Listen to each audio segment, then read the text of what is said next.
Okay, everyone, everyone's gotten quiet, so I guess you want to get started, so we can get on out of here. But thank everyone for coming to our city council meeting tonight. Appreciate your attendance.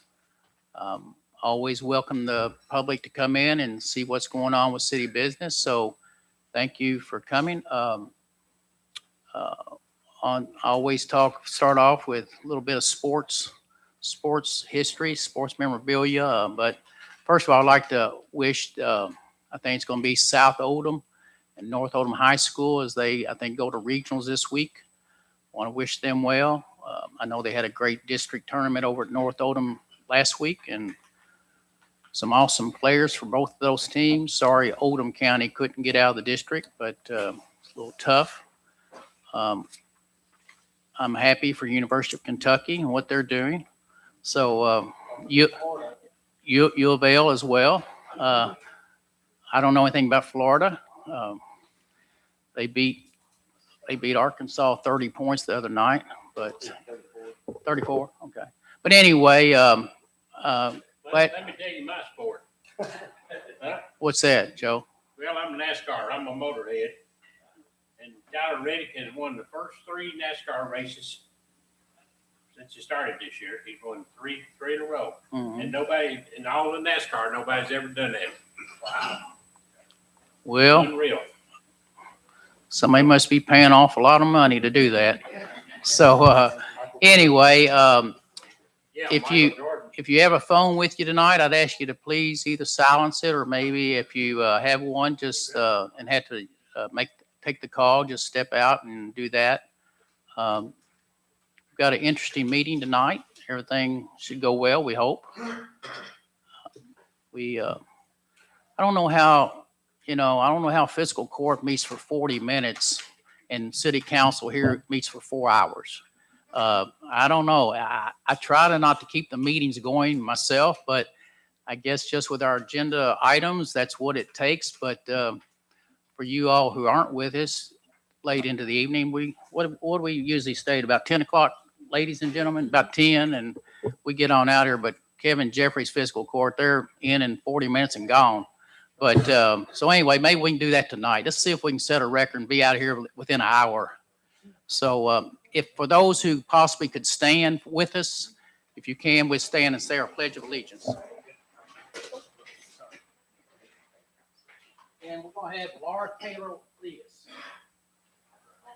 Allegiance to the flag of the United States of America, to the republic for which it stands, one nation, under God, indivisible, with liberty and justice for all. Did you get him? What? Is this it here? Is this it?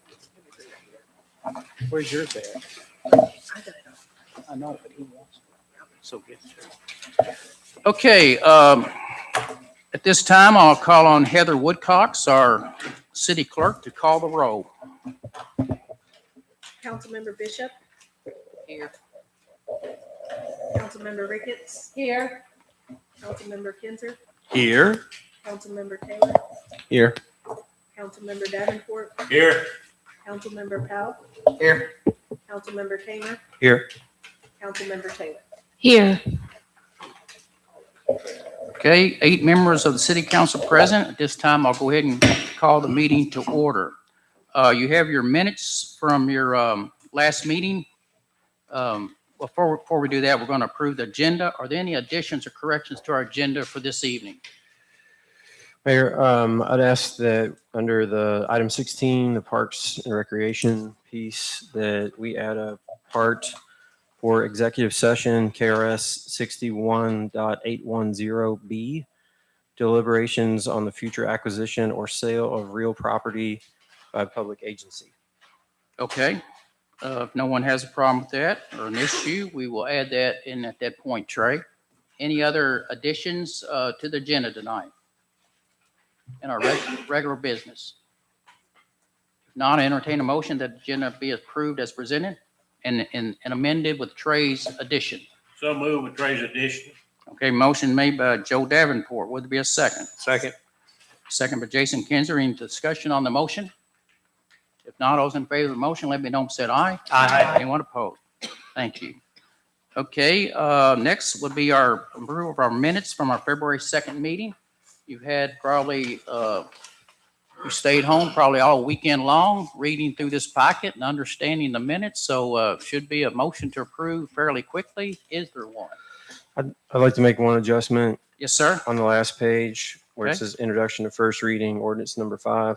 I'd just like it to reflect its council member Trey Kamer introduced that, just like it says council member Kenneth Powell in his, just to reflect the same thing. Okay, Trey, we'll add that addition. Heather, anything else from anyone? What was that on this?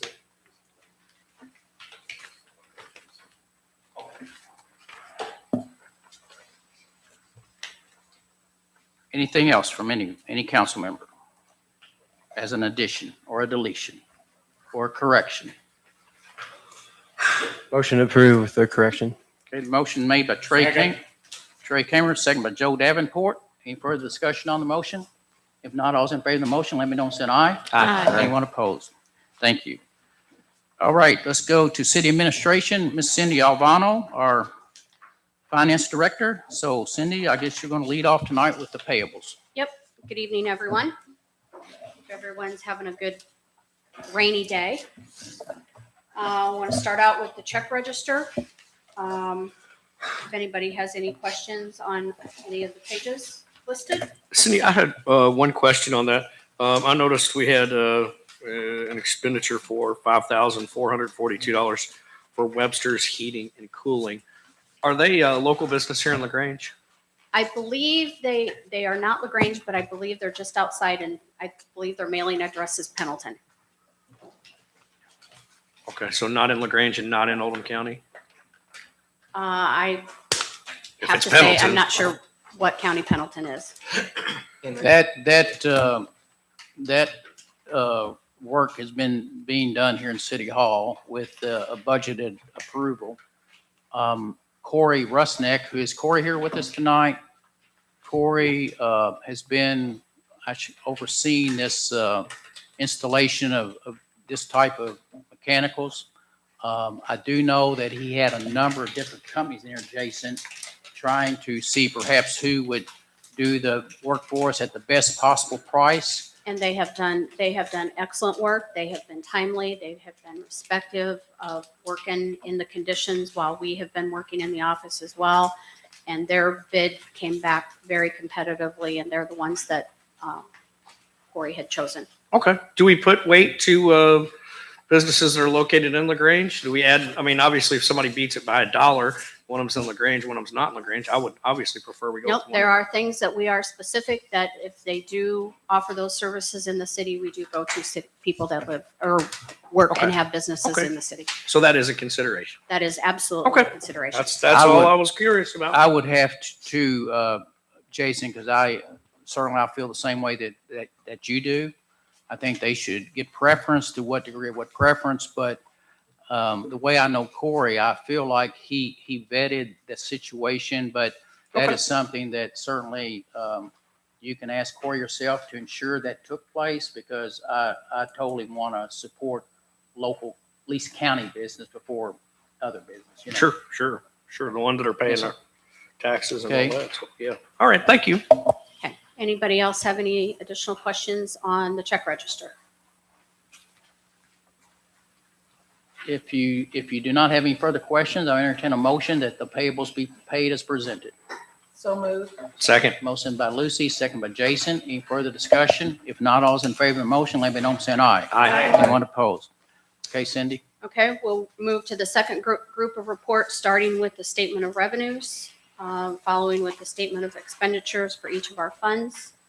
If anybody has any questions related to those financial statements.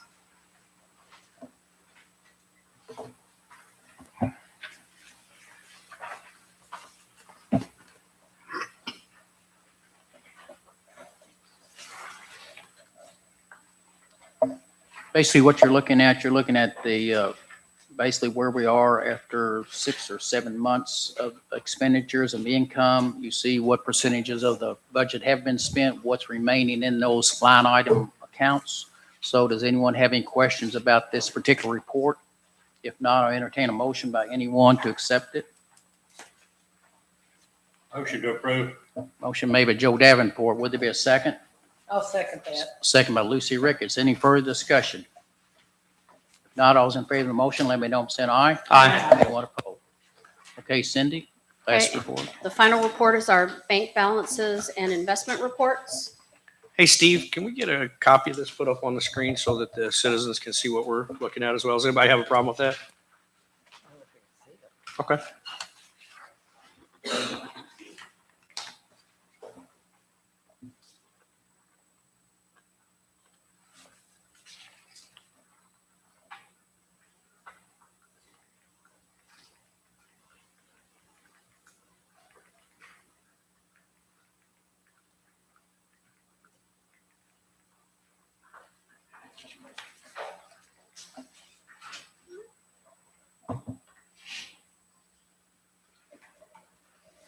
Okay, I know for most of you, this is really difficult to see. It's really small. But you can see that the city has a very good, healthy cash balance. We're running, right now, year to date, we're running right around 19 million.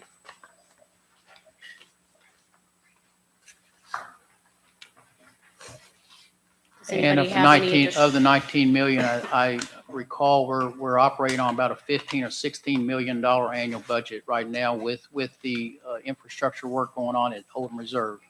That is correct.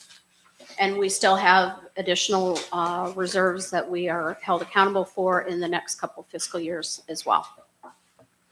So while we have this money in the bank, we do have it earmarked for additional improvements or additional sewer work at, Oldham Reserve. yes, that would be the place.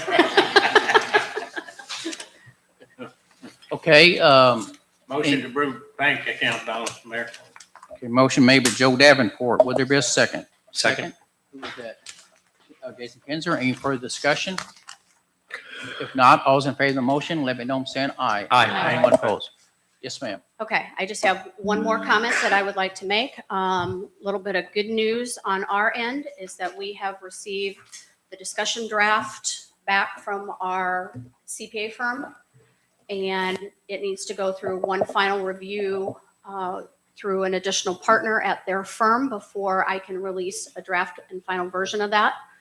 Hopefully that will be within the next couple weeks, and we hope our auditor, Kevin Fisher, will be here to present our report. He unfortunately has a conflict and will not be able to attend our April 6th meeting, but he is planning on attending and presenting the audit report during the May meeting, And this is for the 23 fiscal year. 23 fiscal year. That is correct. Well, Cindy, now that you've kind of been through it a little bit, and I won't hold you to it, and you know, it's not a signed contract, but if you had to guess with the assistance that you've got now, how long would you guess before we're caught up on audits?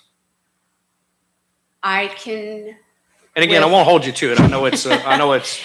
It is extremely difficult to say that. Kevin and I did have that exact discussion today, that we had hoped that we could get caught up before the end of the fiscal year.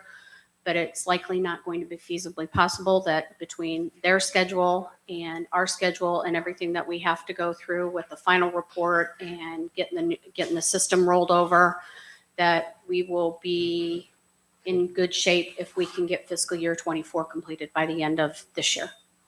Okay. So what do you think to be caught up to It caught up Probably to another current? 12 to 16 months Okay. 12 to 16 months to be caught up to current. without holding that to me, holding that against me. Okay. Yeah. I get that it's a guess and things happen. So that's Yeah. curious that that's grants and things that we're looking at are Because I will note that while we had all the field work done by last October, we're still being held up with conditions on our CPA firm being able to do their work on their end, and additional work and personnel constraints as well. Okay, thank you. Cindy, has any of the road aid fund been released? No, we will not see any funds released from that until we submit this So you- the final audit. Okay. Yep. Thank you. Yeah. Okay, Cindy, thank you very much. So let's keep moving. We're going to go to our 7th item on our agenda tonight, and that's public comment time. We'd be glad to give anyone at least 4 minutes to speak during public comment. If you need additional time, the city council can grant you additional minute or a couple minutes, but first up tonight is our magistrate from Oldham County, Kevin Jeffries. All right, Mayor, thank you. Yes, sir. City council members, just wanted to bring you just a couple updates, not have a whole lot tonight, but I have talked to KYTC. They are on a line to let bids out on 393 and the Allen Lane underpass, say on March 19th. So we hope to be able to hold them to that or whatever. They told us this for, several months. It looks like that those bids will be opened, and then once they get the bids back, then they hope to get started with construction later this summer. So, looks like we're at least seeing the light maybe at the end of the tunnel. It's going to take a while to put both of those underpasses in, but I think that's pretty exciting news. Everybody knows today the new courthouse opened here in LaGrange. I think it's something that we're all very proud of, and I think parking was a little bit of a challenge today, but they did have a lot of folks there that probably won't be there every day. So, we might have to look a little bit longer term about some additional parking, but I think the courthouse is something to be really proud of. And I know LaGrange, it's great to have it back here in LaGrange. I know, it's down at Crestwood, 5 years. So, anyway, I've been going through and touring it quite a bit while they were building it. And I think constructors did an outstanding job on building it. So we're excited about that. We're also working to try to get driver's licensing back in Oldham County. Don't have any timelines on that yet, but there is a couple of bills that are being considered in Frankfurt. Depends on which one gets approved. Hopefully, then we'll know when that might happen. But we're certainly advocating to get that back here because it's been tough to have to go to Bowman Field or Lexington or Northern Kentucky or whatever to get driver's licenses renewed. So I think that's everything I had tonight, unless anybody has any questions. HB1 went through, didn't it? Didn't I I read think that? so. That passed. Okay. And that was the one without the fees and all that. And I don't know if Right. you could adjust the Senate bill as well, but I heard HB1 I'm waiting on a passed. call from Jason Nemus. He was, I was going to check with him to see what the status is on those, but he was in a meeting a while ago and hasn't got back with me yet. So. Thank you. Well, that's awesome. I think we all Okay, want that. anyone having questions for Kevin at this time? If not, always appreciate you stopping and seeing us, Kevin. Absolutely. Thank Yes, you sir. all. Thank you. Anyone else want to come up tonight and speak during public comment time?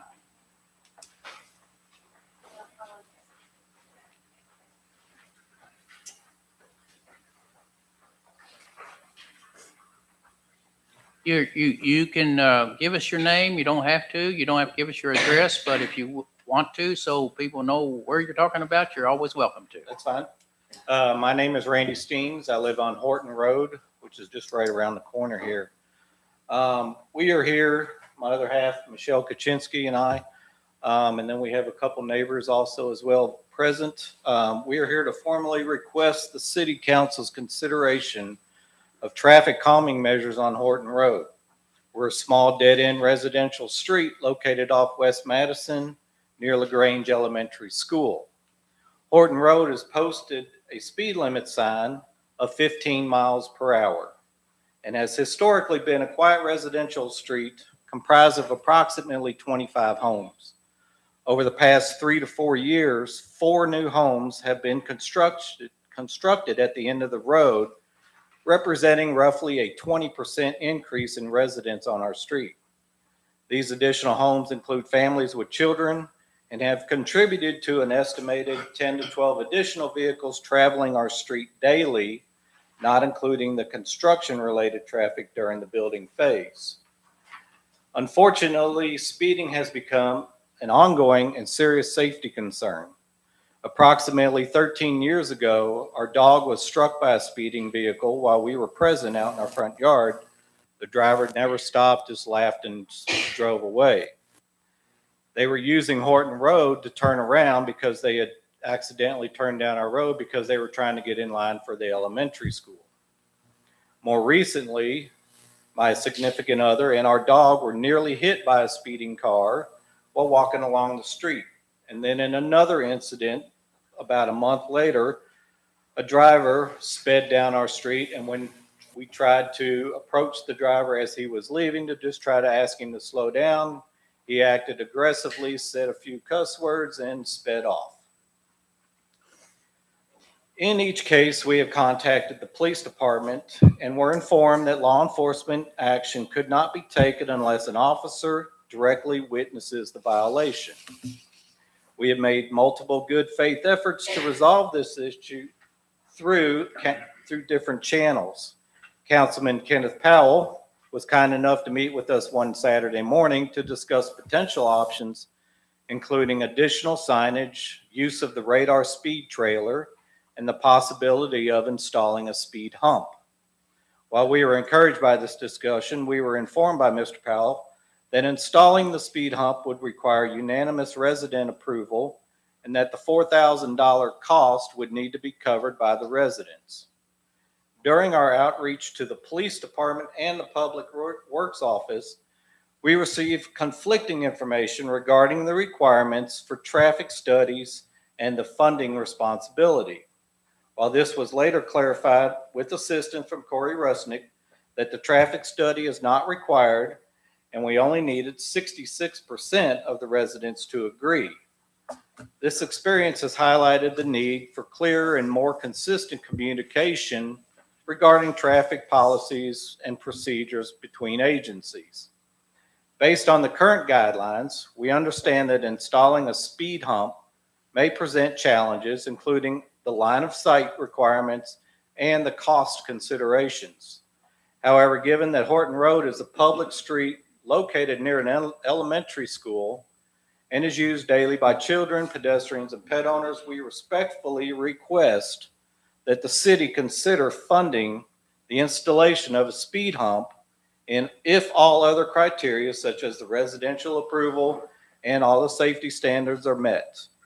As tax-paying residents, we believe that public safety improvements on public roads should be a municipal responsibility.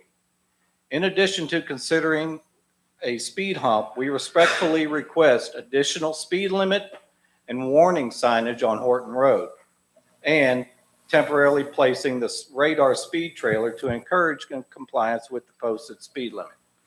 These measures would significantly improve safety for residents, children, pedestrians, and animals, while helping to preserve the quiet residential character of our neighborhood. Thank you for your time and consideration. We appreciate the City Council's commitment to public safety and respectfully ask for your support in addressing this ongoing concern. Thank you. Thank you. We have our police chief here tonight and our director of public works, Craig Collette and Corey. Is there anything that either of you all would like to come up and try to maybe clarify to the city council? I think one that I heard that I didn't think was correct, that if in fact the citizens vote to have a speed hump put on their street, we've never required the citizens to pay for them that I recall. I thought we put them in on our own dime. Is that correct, Corey, or no? That they have to pay for them themselves? Because I can't recall anybody ever paying for a speed hump on their street. Okay. All right, Chief, you have anything to add to this conversation, sir? Yes, sir, and council. When we were made aware there were citizen concern in the area, this location has been put on the extra patrol and extra enforcement list since that time. It's been renewed one other time. With the vehicle descriptions that they were able to provide with us, the school resource officer believes he may know some of the identities of those. While he may not see them in violation, he is more than apt to have a conversation with any of those drivers, explain the concerns, and try to correct those efforts. In regards to the radar sign, it's coming off its obligated streets, and we're more than willing to put it up there. It does require coordination with Public Works. I've driven the road myself. There may be some technological hurdles to get over as far as the radar and how much will it pick it up, but that's why we'll require probably a post placement. We have no problem. It can be the next location to place it there in an effort to help calm the traffic and educate the drivers of the area. But we have not forgotten it. We're not ignoring it. It's just in between patrol and service runs. The officers try to make passes through there and make extra visibility in there. And I've asked them if we get specific cars, registration plates, we're more than happy to follow up with those drivers. And there could also be a criminal complaint drawn to the county attorney's office if it's not a witnessed offense. Okay. I have a question. Wait just a second. Corey, would you please come forward, please? Could you explain to the audience plus the city council, what is the correct avenue for them to take and what percentages does it take to get the council to understand that we do have 66% of the is it Is people? correct. You know, so please state that ordinance, please, sir.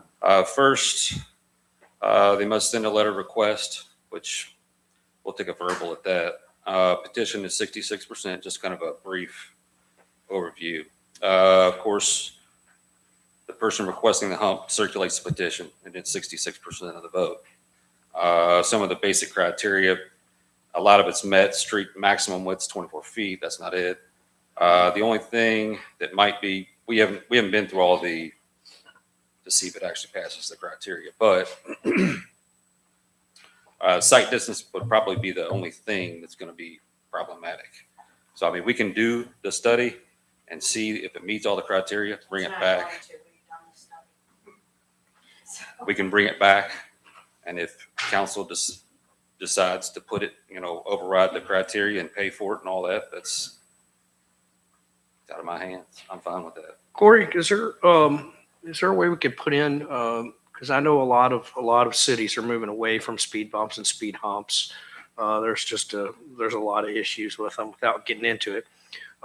Is there a way we could put in a crosswalk halfway down and put a stop sign on each side so they have to come to a complete stop and then proceed again? Is that an option, or do you have to actually have some reason to have a crosswalk there? We typically only put crosswalks at controlled intersections. Of course, if it's controlled, you put stops, sure. We can look at it. Okay, I didn't know if that was just trying to think outside the box or something that would kind of help them with this. And To be honest with you, speed humps are 50-50 for the most part. I've been threatened to be sued both ways. You put it in front of my house, we're going to sue you. You don't put it in, we're going to sue you. Same with paying for them was kind of why it was changed that, hey, why is my tax dollar going to pay for a speed hump that I don't want? So, but if this body decides they want to pay for it. Well, I think the ordinance says we should accept their petition as if they can gain the signatures, and then we will look at it at that point. You'll give us cost estimates on what it takes to put in. Sure. As I said, I've never known that the citizens themselves pay for one that I've been aware of. I'd say if they circulate the petition, get all that, and then the only criteria is going to be the site distance. It's going to be the problem.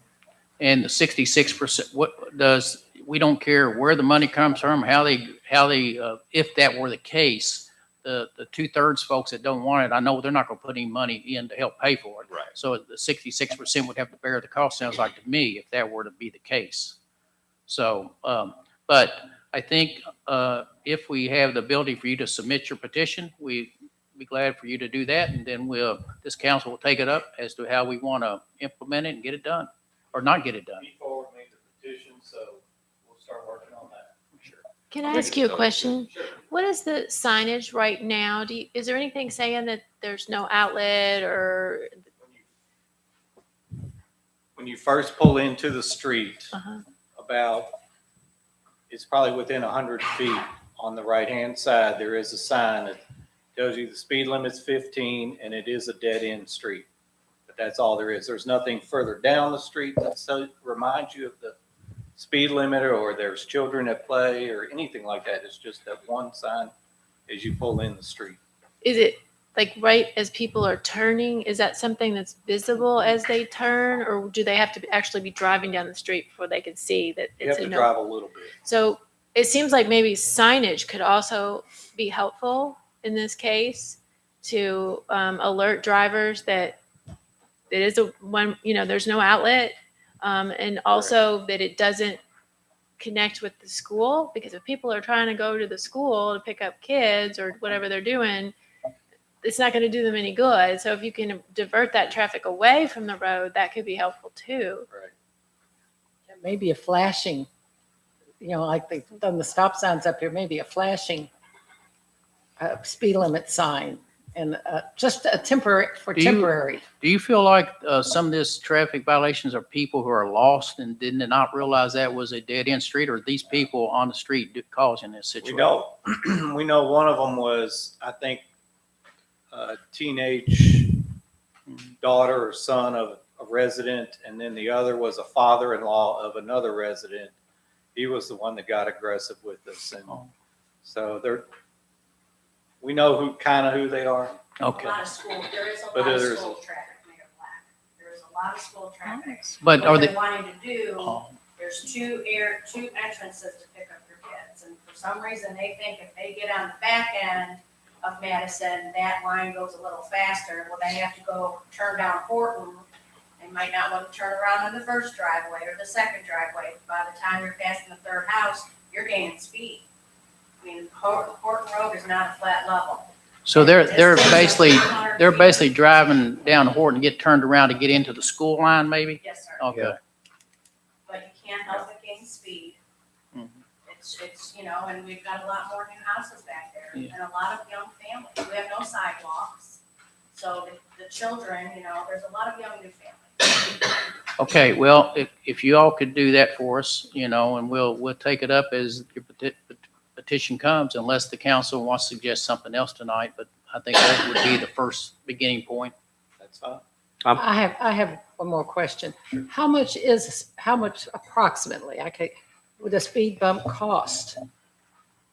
$4,000. If you contract to get just a speed hump put in, it's about $4,000 Oh, okay. That's not each. each. But I mean, Each. asphalt. You probably is need at least two. Or they do have bolt down there about the same price, the rubber bolt. Oh, the rubber ones? Okay. That's not you all using asphalt. Not like those big ones in Anchorage.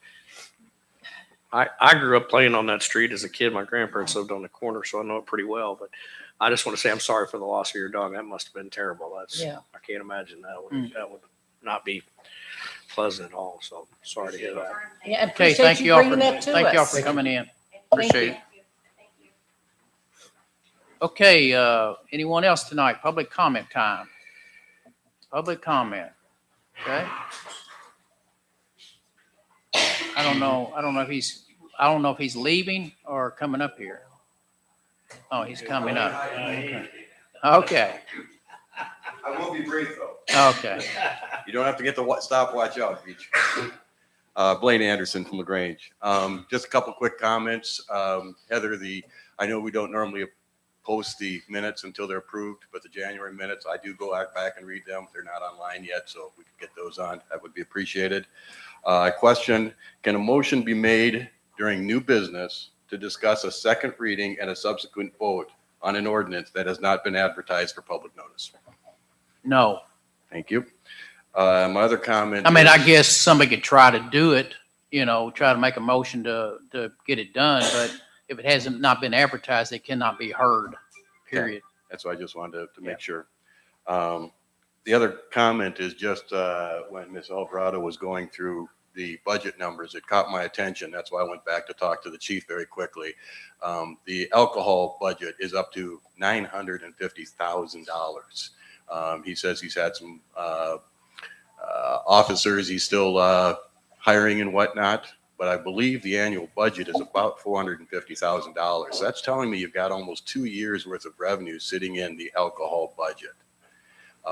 Again, I know it's supposed to be used for alcohol enforcement of the laws and whatnot, and otherwise it goes over to help the police, and I applaud that effort, but $950,000 is a lot of revenue sitting in that particular budget line. So Blaine, I don't know if you've seen the state legislators are putting through a bill, and I'm not sure if it already passed, but it's, I read about it and then I got sidetracked. I saw a shiny penny, but they're looking to reduce that for new cities. The maximum cap will be 1%. And then for existing cities, they're going to reduce it to And I guess it's going to be stair stepped from kind of what I recall down to 3%. I didn't know if you'd seen that. Yeah, I have. It has not passed. It's still sitting in committee on committees is where I last saw it. So it just, again, I wanted to bring that to the attention that that's a lot of money. And of course, you've heard me say in the past that it's supposed to be used for alcohol enforcement. We have expanded that, even though it's not in the ordinance, to include the police department, which again, I applaud that effort. I wish it would be in the ordinance. But again, at what point, I know he's going to catch up once he hires his officers and whatnot, but at what point do we think that we have enough revenue coming in from that 5% tax? And other than that, I'll look forward to hearing about the sign ordinance later. Thank you.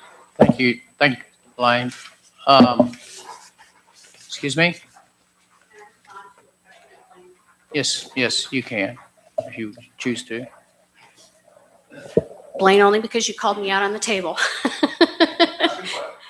The money that is sitting in the alcohol fund right now is substantial, and we have not reimbursed the general fund for 3 years. So once our audit's final, some of that money will start to be paid back towards law enforcement. So that's why there is a significant account balance in that account right now. So just wanted to let you know, let everybody know. So what Cindy just said, there is a proportionate share of the alcohol money that helps support the policing annually in a fiscal year. And what she has said, that the city council has basically paid for that proportional share over the 3-year time period that we're allowed to take. But since the general fund has not been reimbursed, that's the reason that fund is carrying in cash or in a balance that it is. So that's how it works. So that's, if we had reimbursed ourselves for all the money we have forwarded to the police operations, Blaine, it might be $250,000 at the end of the day. You know what I'm saying? So anyway, thank you though for coming up. Anyone else public comment? No one? I think Sherry wanted to. Excuse me? Okay. Yes, come forward.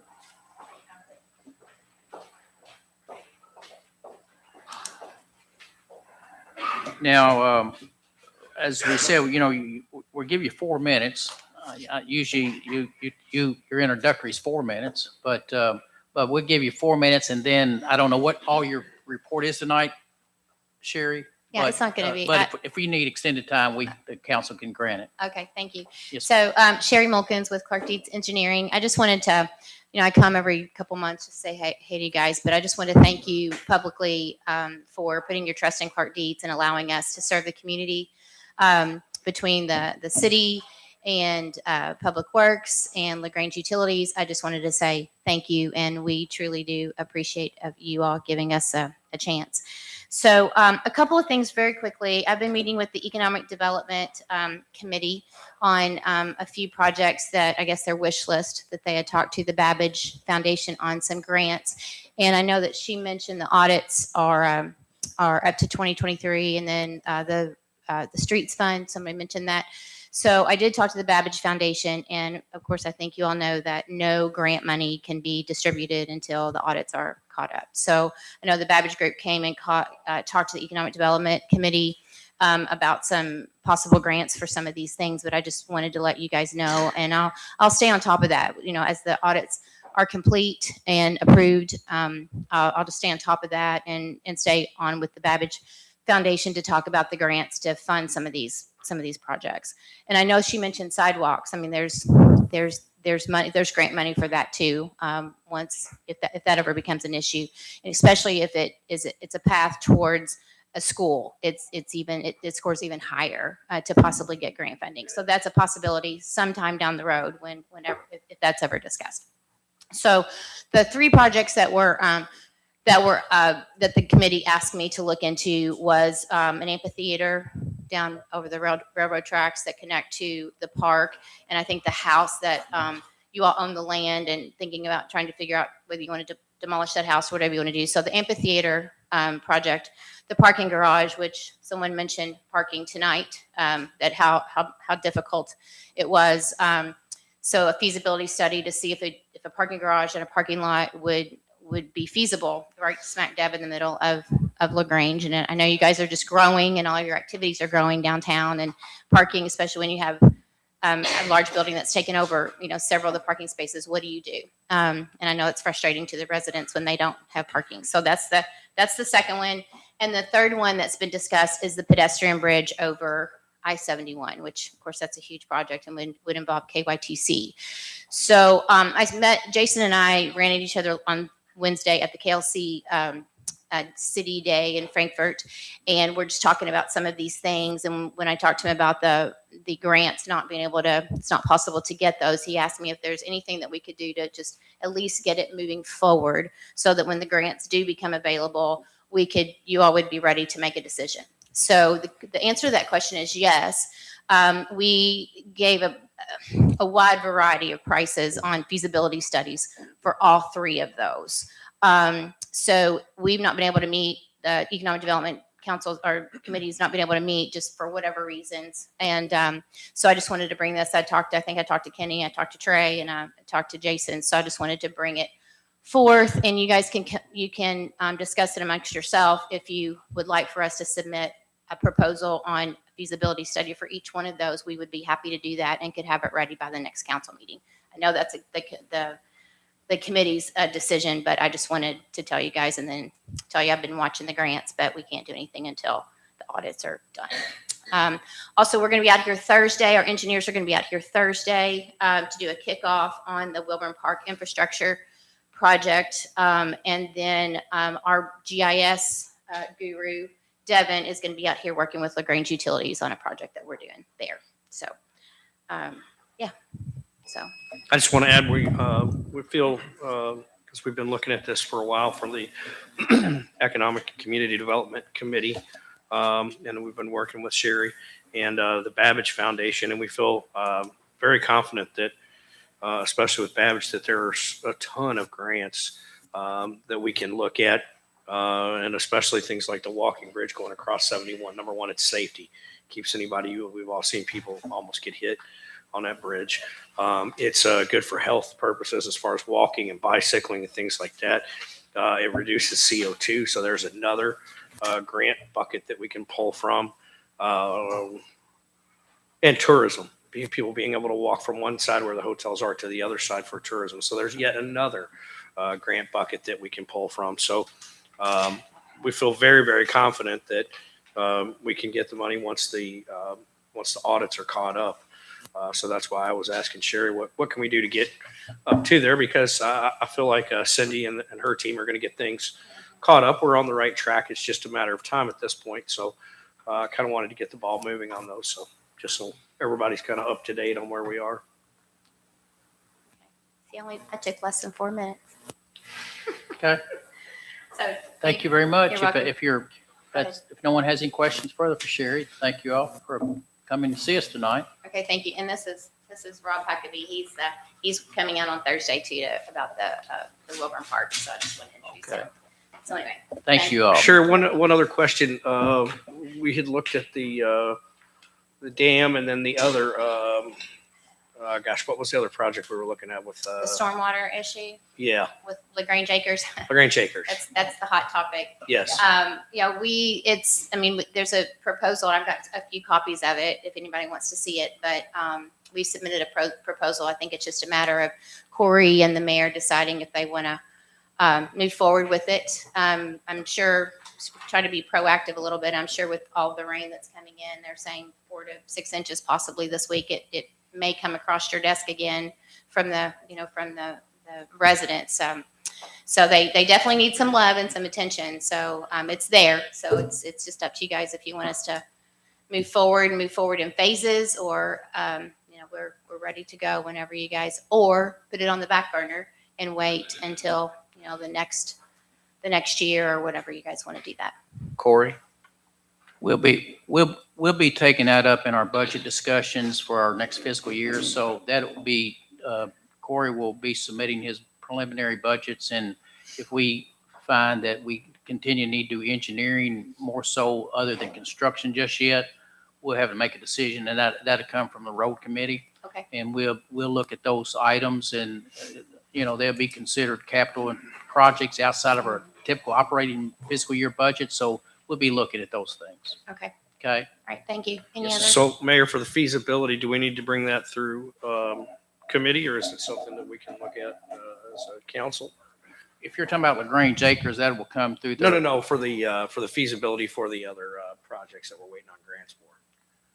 Well, I don't know if it's the feasibility of doing a feasibility study on something you're not qualified to get yet. I don't know what the hurry is.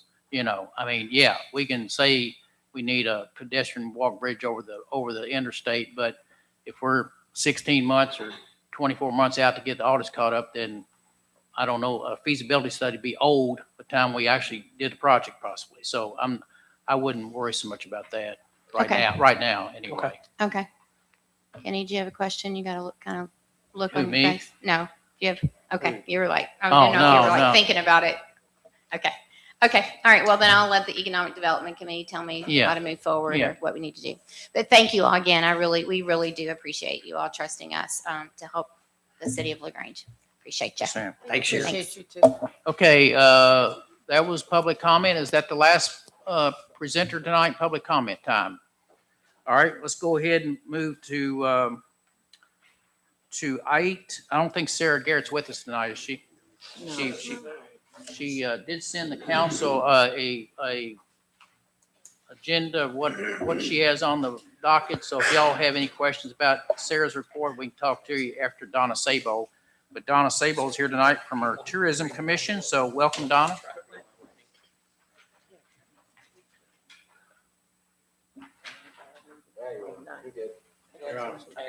Hi, everyone. Thanks for having me tonight.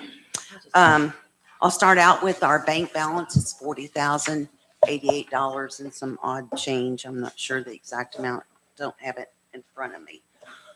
I wanted to let you know that on Friday night, I had the opportunity to go down to the Radcliffe Inn to tour the facility and look at the plans for that building. That building, as most of you know, has been sitting empty for at least 4 years now. Is that 5? Okay.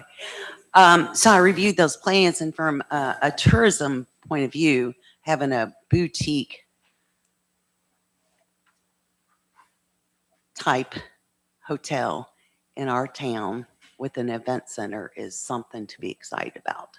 So I just wanted to let you all know that tourism will definitely support that project in the future.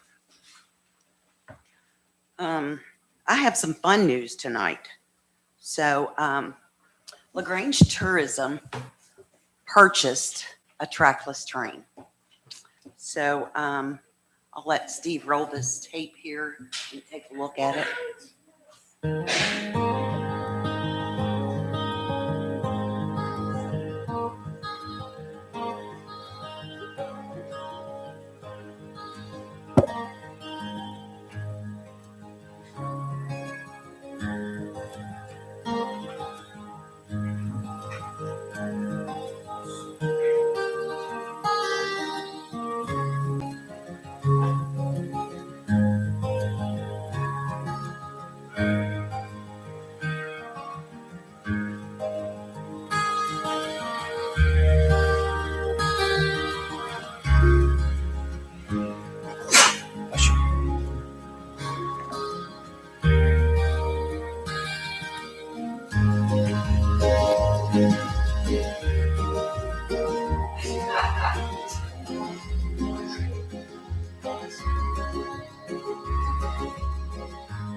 That's it. So I stole those guys on their lunch That's hour. awesome. You know, Rhonda and Sarah and I were going to go look at it, and I'm like, you know, it's pretty and all, but maybe we can steal those guys to go with us on their lunch hour and just really look at it for us. So I appreciate them doing that for us. Corey was great, and Steve for helping me out on that. The original price, the asking price was $39,000, which was a lot of money. So we waited and waited and waited. We purchased it for $25,000. And I got a 3-day ice rink skate rental in the negotiations with that. This train will be used for tourism related events, and hopefully it'll be maintained by Public Works and Parks Department. If I need batteries, maybe they could help me get batteries or whatever I might need for it. We're excited about it. It's a good gift, I think, for the city of LaGrange, and the kids are going to love it. Sure. The other day, I wanted to ask you, did you let everybody know that on the side, there are places for advertisement? Yes, so that's something we'll look at in the future. We could possibly share, share advertising on that. We want to take the front and put the City of LaGrange, Kentucky on the front. Right. Of the train, but so we've got some plans for it, but since we got it, it's been cold or something's going on, so we haven't spent a lot of thought process on it yet. But it'll be coming out for Rail Fest this year, so we're excited. And We're very hopefully excited. Oldham County Day? I know someone on that committee, yes. So Sarah's not here, but Bunny Tails is on the horizon. So Bunny Tails is April 4th from 10 to 2 in the city of LaGrange. And it's basically on the night before Easter Bunny will be hiding all these eggs. And I think there's 4 or 5 golden eggs that will be hid in the city. So we're advertising it this month. It's something kids will bring their golden egg back to City Hall here and get a big prize. So we're excited about that. Starting, hopefully, depending on weather, this month or next month. You got that next slide? It's hard to see this drawing, but plans are underway. So here's the drawing for the city clock. Went to the foundation, received a grant to help with that. So that'll be getting an update, and I've asked for that to be completed by May 1st. And I've got one more thing, and it's just that our social media is blown up, and we've got over 10,000 followers for our LaGrange Tourism Facebook page. Thank you all for your time. I hope you all Does come out soon. Before you exit, does anyone have any questions or comments for Donna about any related tourism ideas, items, or anything of that type? Anyone have anything? I know Sarah's not here, Donna, but I talked to you. I didn't know she mentioned it to you. When I was in Frankfurt, the mayor of Auburn, Kentucky, they have an entertainment destination center like our rail. And one of the things that they did, it's kind of cool. I know we're late for it this year, but they do an adult Easter egg hunt, which I had never even heard of. And they said it is a huge success. They do Easter eggs in a set area. You got to be 21 and over. But you walk around and they have in there, some of them have like little airplane bottles. They have gift certificates to local places, and they have certificates in there for like door prizes, like they may go to get a TV or stereo or whatever type thing. But they said it's a huge event for them. So I brought that to Sarah. I didn't know she'd mentioned it to you because obviously that's something tourism we could get spoke with. briefly today, but she's heading out, or her husband's having surgery, but I think she's got a conference this next week, so I'll catch up with her. I thought I'd just throw that out there because it sounds like, hey, that's Sounds could like be something fun. good for us too. So All right, any other questions for Donnie, me? have you ever been to see how many views we're getting on the rail fan cams? We're getting over 1 million a year now. Up there? They just upgraded all their websites. So if anyone gets a chance to check them out, it's really cool. Now, for one price, you can view trains all over the world, not just LaGrange. or you can tailor it to just LaGrange, Kentucky. Those guys do excellent work. They will be here for Railfest. They'll be in town to visit all of us on May 9th. All the rail fan guys, the founders, and all will be here to celebrate that day with us. So I stay in pretty close contact with them. How is the train itself? How you all going to connect with the train museum folks? Are you all partnering on that, or will you get a ticket down at the train museum to ride, or how's that? Are they part of this idea? So absolutely. So we have once a month we meet, and we have History Center, LaGrange Railroad, Main Street. A bunch of us meet, Project Guild, and to see how we can help each other and what can we do to help each other. So yeah, it will definitely be part of the Railroad Museum. So it'll travel to the Railroad Museum and then, I can't travel it on Jericho Road so it can't go to the Railroad Museum, unless we block the street, and I don't think we can block State Highway. State Highway. It's my understanding. Oh, okay. But I have a vision of having a ticket booth in LaGrange, and the kids get a ticket. Maybe the ticket booth down there at Cedar. Good point. So anyway, I do have that vision. Useful. We'll see what happens. So thank you all so much. Any Thank other you. questions? I didn't get to see the 5 o'clock news. Oh, yes, we were on the news today Okay, too. so what was that concern? They wanted to know how the courthouse opening will affect tourism in downtown and Oh, okay. that kind of stuff. So it was just a short clip. It was on WLKY 5, I believe. It'll probably be at 11. I'll show it again. All right, thank you. Thanks, Donna.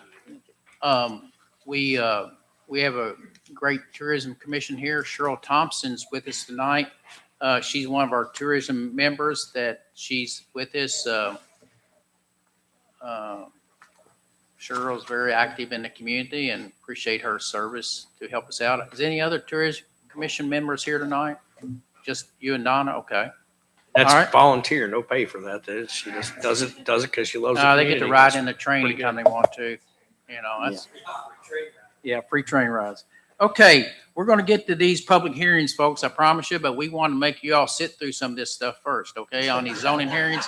So a lot of times you all set it up where you talk to these officials, well, can we get on first on the agenda? No, we're going to make you sit here for a little while before we grant you what you're looking for. Our next report tonight, so it'll be a quick one, but it's LaGrange Utilities report by Scott. Scott Tree's not here tonight. Mr. Rom's here. Scott's, I guess. We just alternate every other month. So if he Okay, does a month, okay. then I do a month. So. I know for the public safety, we've got a lot going on at LaGrange Utilities. A lot of activity. So go ahead, John. Scott, Josh. That's the third time's the charm. You'll get it right. Josh Rom. I'm not going to hear the end of that by Brian Dawson if he's watching right now. So Oh, is he? Oh. Sorry, Josh. Oh, you're fine. Going over project updates. The Oldham Reserve project is the substantial completion deadline's April 2nd. Not very optimistic it's going to get done by then, but maybe. But the weather's kind of stopped the work right now.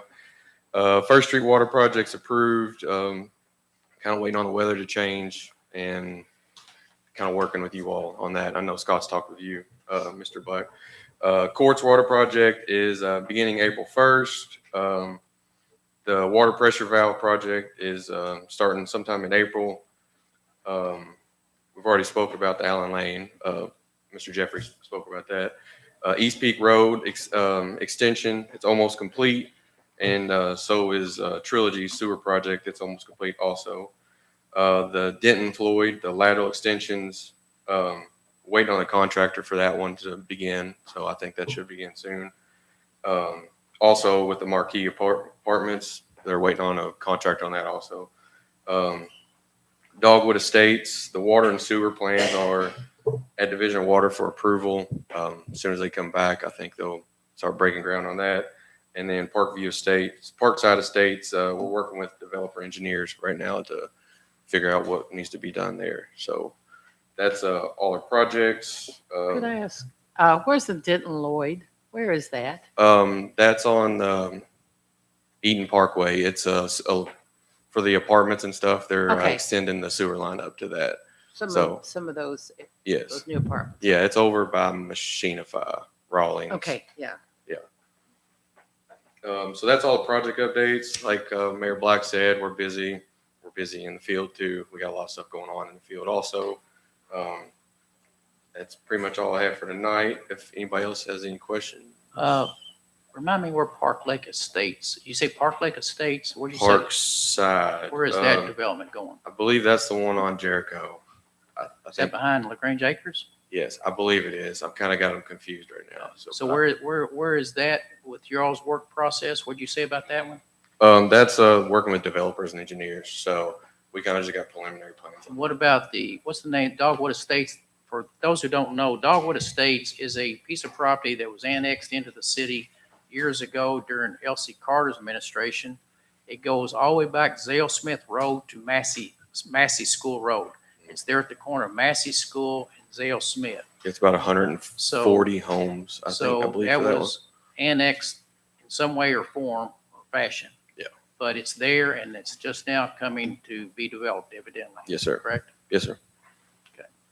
Anyone? Yes, sir. Just a quick question, Mayor, if I could, Josh, what's the status on Crystal Lake, those valves? We're working on it. The weather kind of slowed us down, so I get called all the I time, know. emails about it. we got a couple calls. We got another area that we need to add to it, so we got more of them added onto our plate. So Have you been able to put, what, you got one installed? we have 2 installed. So, and then the weather kind of hit us, the snow, and the pipe over there is really brittle. So in the cold weather, if we go to cut it, it's going to split. So trying to get it where we don't cause more work. So it is on our plate, and we're going to hopefully get it done this spring. So in the next month or 2. So that is the plan. Okay, anyone have anything for Josh? I always like to get his financial report approved by the council. Would anybody like to make the motion to So approve his moved. financials? Joe Davenport, who sits on the utility commission, makes the motion to approve. Who's the second? Second by Kenneth Powell. Any further discussion on the motion? If not, all those in favor of the motion, let me know. I'm saying aye. Aye. Anyone opposed? Thank you, Joshua. Thank you. Yes, sir. Thanks, Theodore. Thanks for coming in. You do a wonderful job. Okay, all right. So now we're going to move into a couple of public hearings. It's item 11 on our agenda. And tonight we have a second reading and a public hearing of ordinance number 2, series 2026. An ordinance amending the zoning map of the city of LaGrange, Kentucky for the 1000 block of Commerce Parkway. Anna Barge is with our planning commission. So Anna, if you're the presenter on the application before the council tonight, welcome to LaGrange City Council. Thank you, Mayor and City Council. Good evening. Anna Barge, Assistant Director, Planning and Development. So I'm here today for a zoning map amendment filed by Gulfstream Development and TriStar Construction and Development Group, LLC, for a commercial contractor office park at the 1000 block of Commerce Parkway in LaGrange. And like I said last month, they'll get addressing once their buildings are all set to go for the building permits. If you approve the zoning map amendment today, we don't like to address until we know what all buildings are going to be there. So the existing zoning of the property is R2 residential with the proposed zoning of C3 commercial. It's an undeveloped 9-acre lot. Is this the one that has C3s on each side of it? Yes, and I'll get to that map shortly. So on December 9th, the Planning Commission considered docket PZ-25-025 for a zoning map amendment, development plan, and sidewalk waiver. The Planning Commission recommended approval of that zoning map amendment on a vote of 10-0, and they also approved both the waiver and development plan on a vote of 10-0. The applicant and the city have agreed that the applicant will put funds in an escrow account for the LaGrange Public Works so that the city can install sidewalks at a later time, and they can speak more to the issues with installing. If they went ahead and installed a sidewalk now, I'll let them speak to that, to why they asked for that waiver and got approved. So they started this process almost a year ago with our side of things with their pre-application in May. And then they went to Planning Commission where they got recommended approval on December 9th, which starts the clock, the 90-day clock that we always talk about. The first reading was last month at City Council. All notices were sent with in accordance with KRS 100. The Planning Commission approved the meeting minutes last week. That they were going to get approved in January, but we got snowed out of that January meeting, so the minutes got approved at the February meeting last week, and we're here today for that second reading. So here's that parcel. If you're heading from 53 or First Street from here towards on Commerce Parkway, you'll see on your right the Baptist Church, and then you'll come towards Oldham Oaks, which is just across the street, and you'll see that lot on the left. So here's that map that I was just going to tell you about. So as you can see, it's zoned R2, that bright yellow color right now. And as you can see, there's the C3 zoning on either side. That green color is the interstate to the south, is where that conservation zoning comes in. But to the north, there's also some commercial zoning as well. The Oldham County Future Land Use Map 2019 and 2025, which I included both since with the timing of the comprehensive plan being approved, predicts that the use of this tract will be commercial industrial. So that stayed the same for both the future land use maps, and the proposed plan meets all standards in the Oldham County zoning ordinance with the exception of the approved waiver. So here's that future land use map. It's kind of hard to see, but the zigzags are commercial industrial. The notes for this project: the applicant is seeking a change from R2 residential district to C3 general business district to allow for a proposed commercial contractor office park. According to zoning ordinance 170-010, the purpose of C3 general business district is to provide for appropriate locations for a wide variety of businesses, commercial, mass merchant, and miscellaneous service activities, but does not include uses characterized by extensive warehousing or frequent heavy trucking activity. So there's a sign that I posted on the property. Thankfully, the ground was thawed enough for me to post it. I posted on Friday the 13th. So here's that sign. And here's a picture when things were greener, when they were initially going through their planning commission process in December. I just left this picture in there so you could see what green grass looks like. So here's the plan. This plan was approved by Planning Commission. But just so you have an idea of what it looks like, you're not considering this plan, you're considering the zoning map amendment, but I just wanted to give this to you so you could see this idea. So Those are office buildings for construction, multiple construction companies? I'll let them speak to the specific usage so they can, I don't want to misspeak, so I'll let them speak to that. Thank you. Okay. So this is the existing zoning R2 and the regulations for that. So mainly R2 is primarily used for residential purposes. So theoretically they could put, someone right now under the permitted uses could put a residential subdivision in there. So their proposed usage or the proposed zoning is C3. And these are the setbacks and requirements for that. And then these are the permitted uses. So starting in that left column, all the way through, there's two columns because there's a long list of permitted uses. And then the column on the very right is conditional uses. So if they want to do anything in those categories, on the very right, they would have to go through the LaGrange Board of Adjustments to get approval through a conditional use permit. So there would be an additional step that they would have to go through if they want to do any of those uses in the very right column. And I can't really see from here because I'm old and I can't see that well. Is data center or anything remotely like that in one of those uses? No. Okay. We don't allow those right now under the moratorium. So, and we're working on getting those ordinances updated. So. Okay. So that's not one of the things listed up there. Period. In this. Thank you.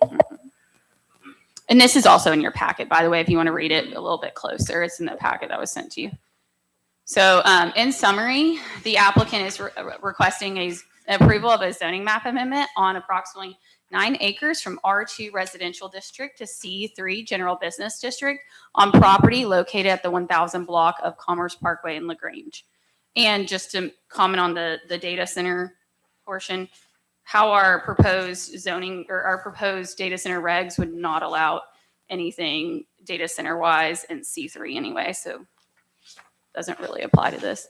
The binding elements that were approved at the December 9th Planning Commission public hearing, these are our standard binding elements. So the approval only applies to the plan presented at the December 9th, 2025 Oldham County Planning Commission public hearing. 2, there shall be no changes to the plan without review by the Oldham County Planning Commission and Engineer's Office. And 3, the plan must comply with all established federal, state, and county ordinances and requirements and comply with all necessary easement restrictions at time of construction plan approval. Okay. Thank you, Anna. Does anyone have any questions for Anna other than what the actual applicant will present through their attorney? Does anyone have any questions possibly that we could allow Anna to answer for you? Okay, if not, Anna, thank you. Okay, Mr. Craig Mile, you want to give any direction before we move into a motion to hear the project for the commission? You have any further comments about anything you need to put into the record? No. Okay. All right. You've heard what basically this idea is about. So at this time, I'd ask any one member of the city council to make the motion to approve the docket item as presented. Do we need to have a public, Motion made by Joe Davenport. Mayor, don't we need to have a public on a second reading? We're Don't we going need to, we're Oh, going okay, to, okay. we're going to. I'll second it. Okay, motion made by Joe and second. We have a motion and second. Okay, we have a motion and second to move the Kenny, Joe made the motion, Heather, Kenny Powell seconded. Now I need a motion and a second to go into a public hearing. Motion for public hearing. Motion made by Second. Trey Kamer, second by Jason Kinzer. Any discussion on that? If not, all's in favor of the motion, let me know by saying aye. Aye. Anyone opposed? Okay, we're in the public hearing process of the docket item tonight. So Mr. Swansburg, you're going to come up and represent the applicant, correct? All righty. Go right ahead and tell us what you have for the council to listen to tonight. All right, Mayor, members of the council, good evening. Mike Swansburg with the law firm Swansburg and Smith here, 117 West Main Street, right here in LaGrange. I've got the honor of representing both Gulfstream Development and TriStar Construction and Development Group, who are the applicants in this particular process, or in this particular application for a zoning map amendment with you all. I'm going to try to be relatively brief. I know it's a long night. You guys have a lot of business to cover. I'm going to go over a presentation. Much of this is similar. If you happen to see the presentation in front of the Planning Commission a couple of months back, a lot of this is fairly consistent with that. A lot of it's been removed from that because you all are not considering, for example, waivers or the development plan itself. But let's go ahead and jump right into it. There we go. All right. Overall request for you all is that we're asking, just like Ms. Barge indicated, we're asking you all for approval of amendment to the Oldham County zoning map for the parcel that's located at the 1000 block of Commerce Parkway, pictured right from the R2 zone to C3 zone. We've already talked about the fact that back in December, the Oldham County Planning Commission voted 10-0 to recommend to you all that this request be approved. The highlighted portion at the very bottom there is the actual vote at 10-0. This is from the minutes that I was able to pull off from the Oldham County Planning website.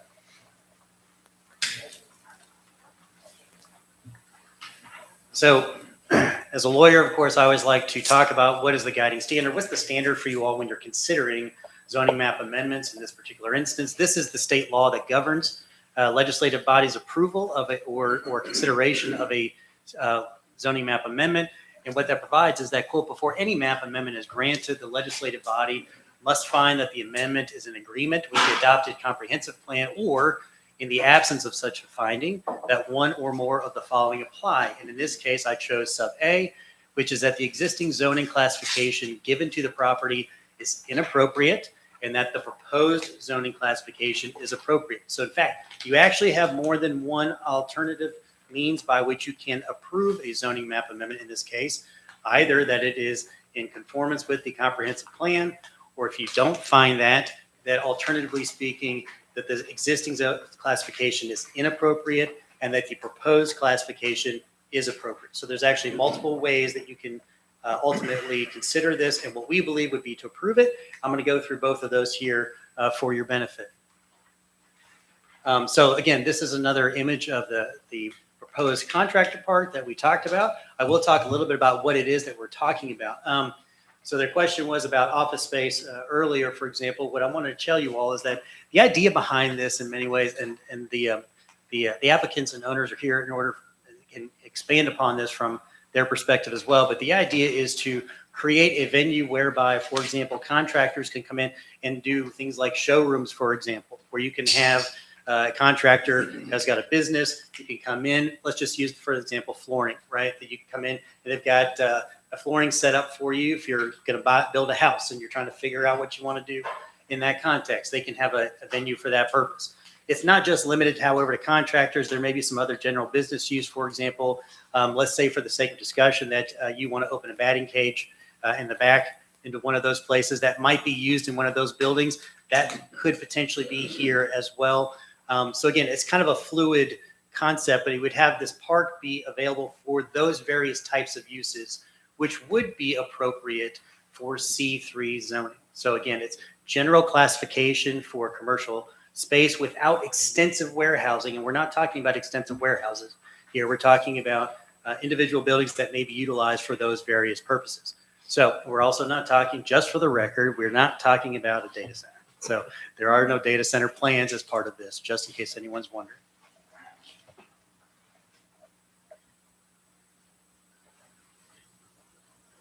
So let's talk for that first option that you look at as a possibility by which you all can approve it is, does it comport with or is it consistent with the Oldham County Comprehensive Plan? We've got a new Oldham County Comprehensive Plan here. So I actually talk about the new one and how it actually meets the new comprehensive plan.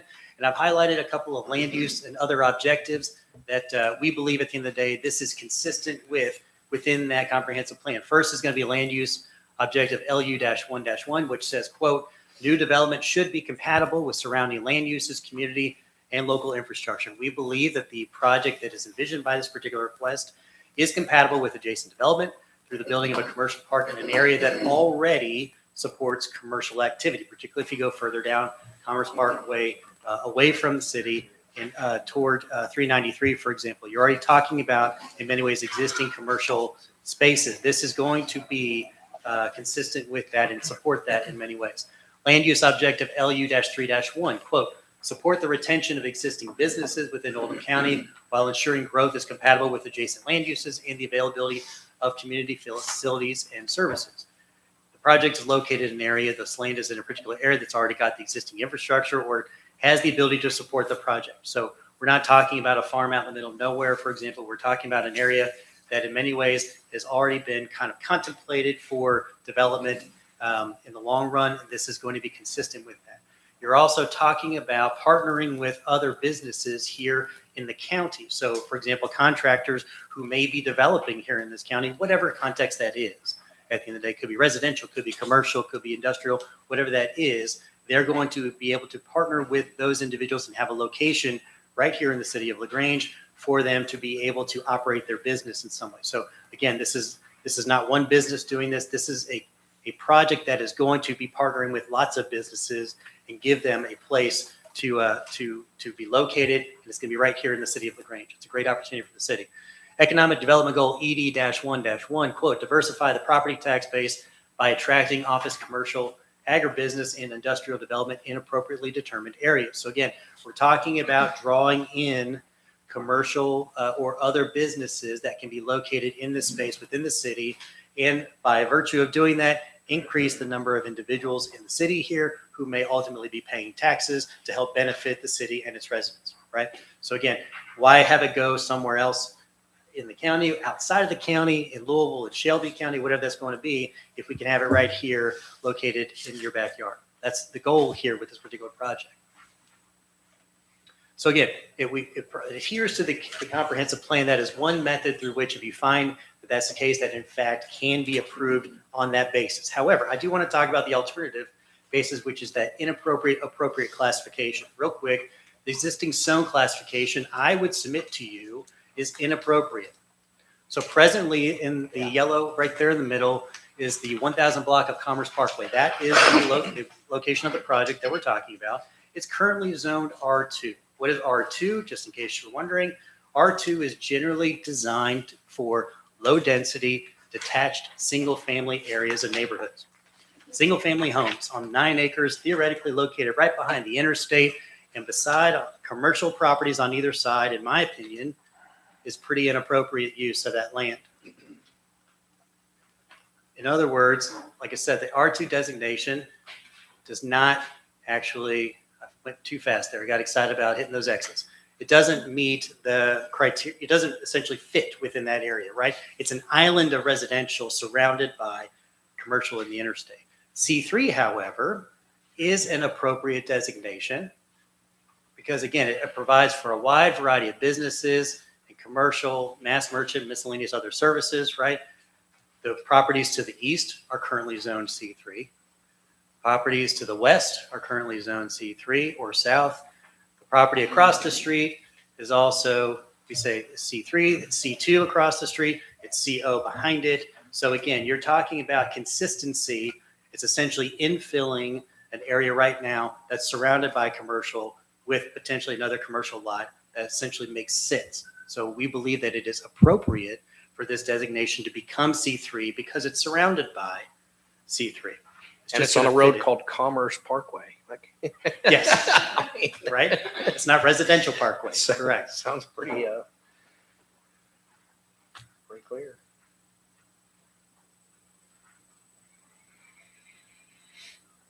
So we talk about a sidewalk. I do want to bring this up. I do think it's important. It was a situation that was discussed at the Planning Commission, and there were discussions with the city about what do we do with the sidewalk situation. So that the applicant actually received a waiver of the sidewalk regulations and is not required pursuant to that waiver to build the sidewalk on the south side. So this is actually looking at the property that we're talking on Commerce Parkway heading west. You can see there's actually, everyone knows at this point, along the north side of Commerce Parkway, there is a sidewalk that runs from the town, from downtown basically, all the way out to 393. Right there by Kroger, it runs the entire length of Commerce Parkway. So in many ways, what we talked about at the Planning Commission was the fact that, well, there's already the goal of the subdivision regulations, and particularly those sidewalk regulations, are already being met on Commerce Parkway because there's already a sidewalk that is utilized by runners, joggers, walkers, whatever you want to call them at the end of the day, in terms of having that pedestrian access on the northern side.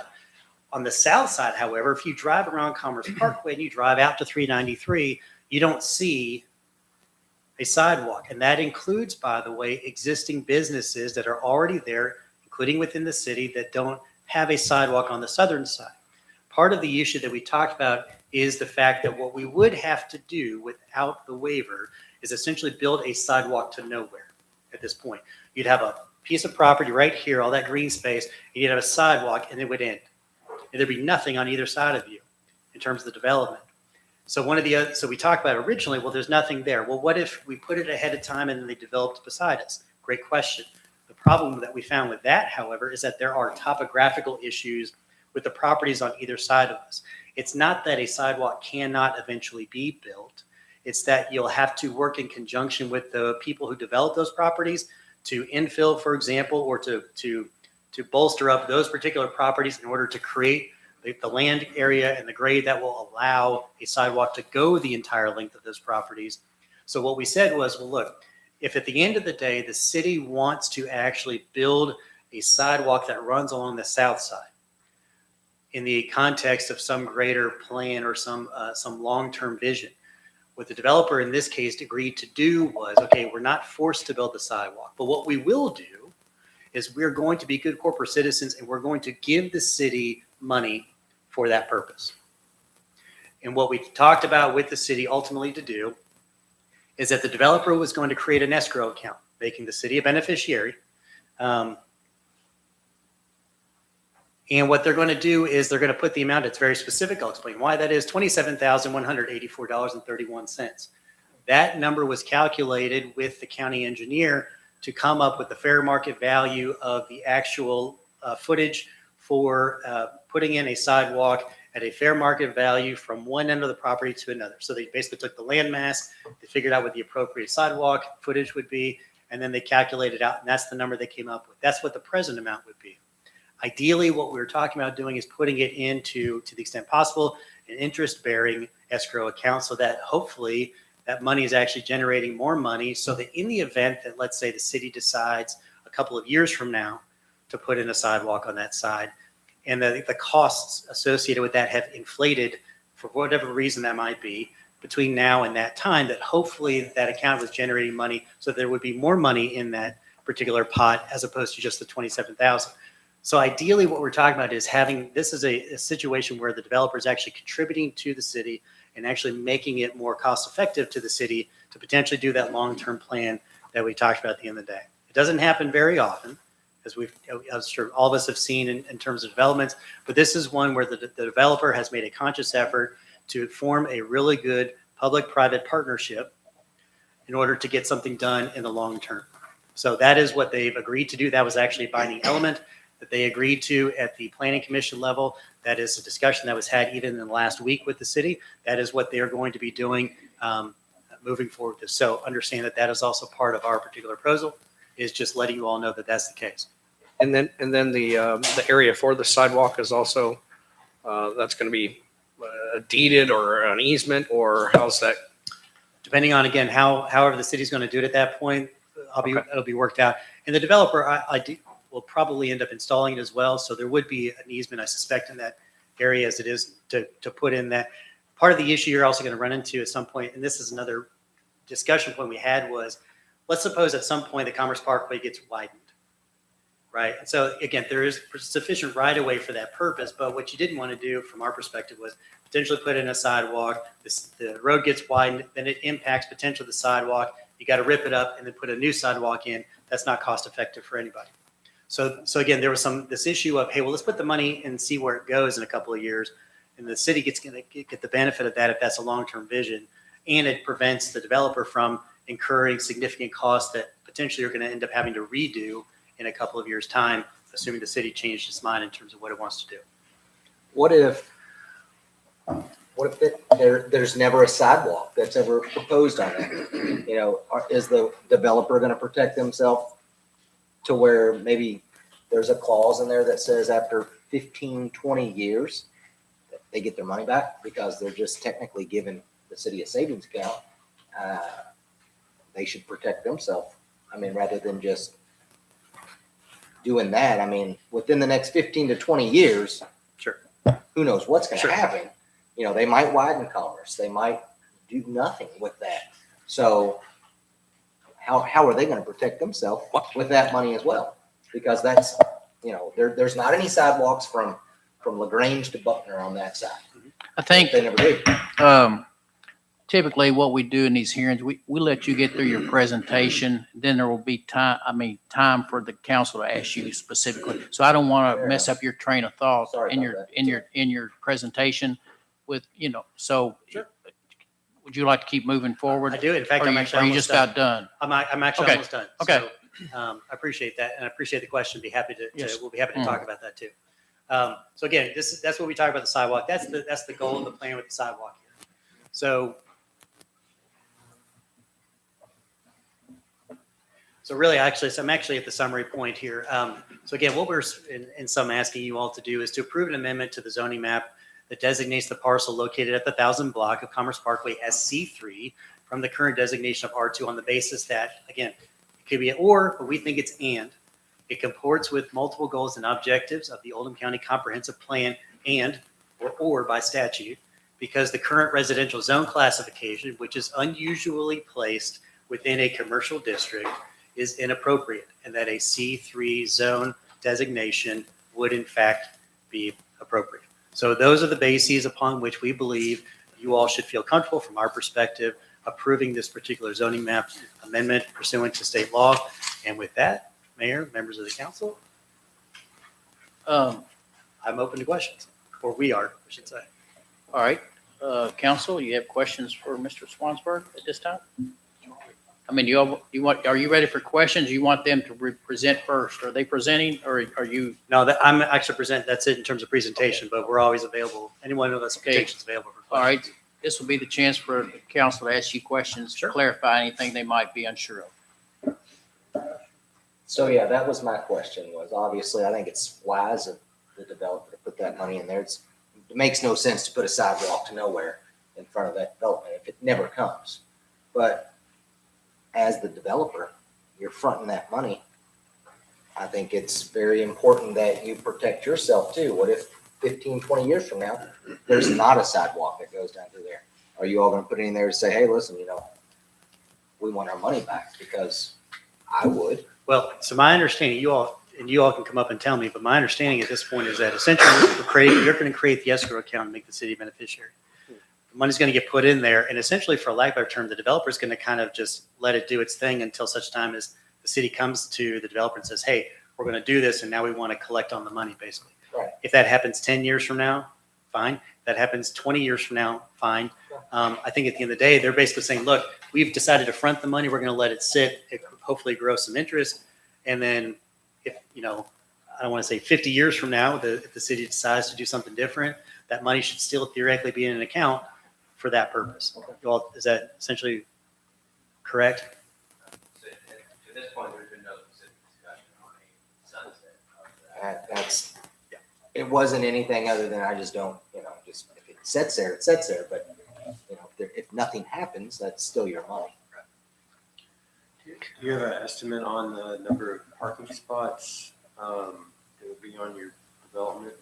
I don't know how many spots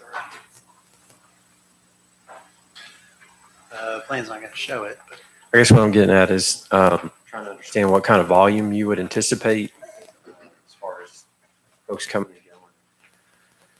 I will tell you, in the context of parking spots, we do have sufficient spots to meet Oldham County's regulations in the context of parking. So that's a preliminary requirement that we'd have to do. The volume, the traffic is again fluid concept, but the parking was a requirement that had to be done as part of the development plan that was ultimately approved by the Planning Commission. I don't have the specific number off my top of my head. Right. There was, and for your benefit, Councilman, there was a traffic assessment done in terms of the volume of traffic coming and going as well. That was also part of our, that was requested of us as part of our presentation before the Planning Commission. That came back and generated, a certain number of trips, which ultimately led to, again, ensuring that the plan met all of those requirements. Was that study you shared with Public Works? Just curious.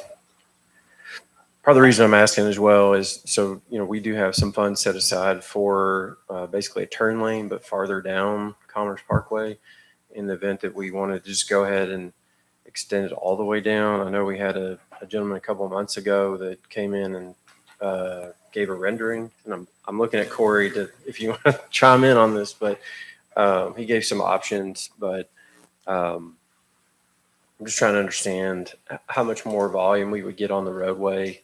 And then at some point we would have to determine if we are going to add a turn lane or something more substantial.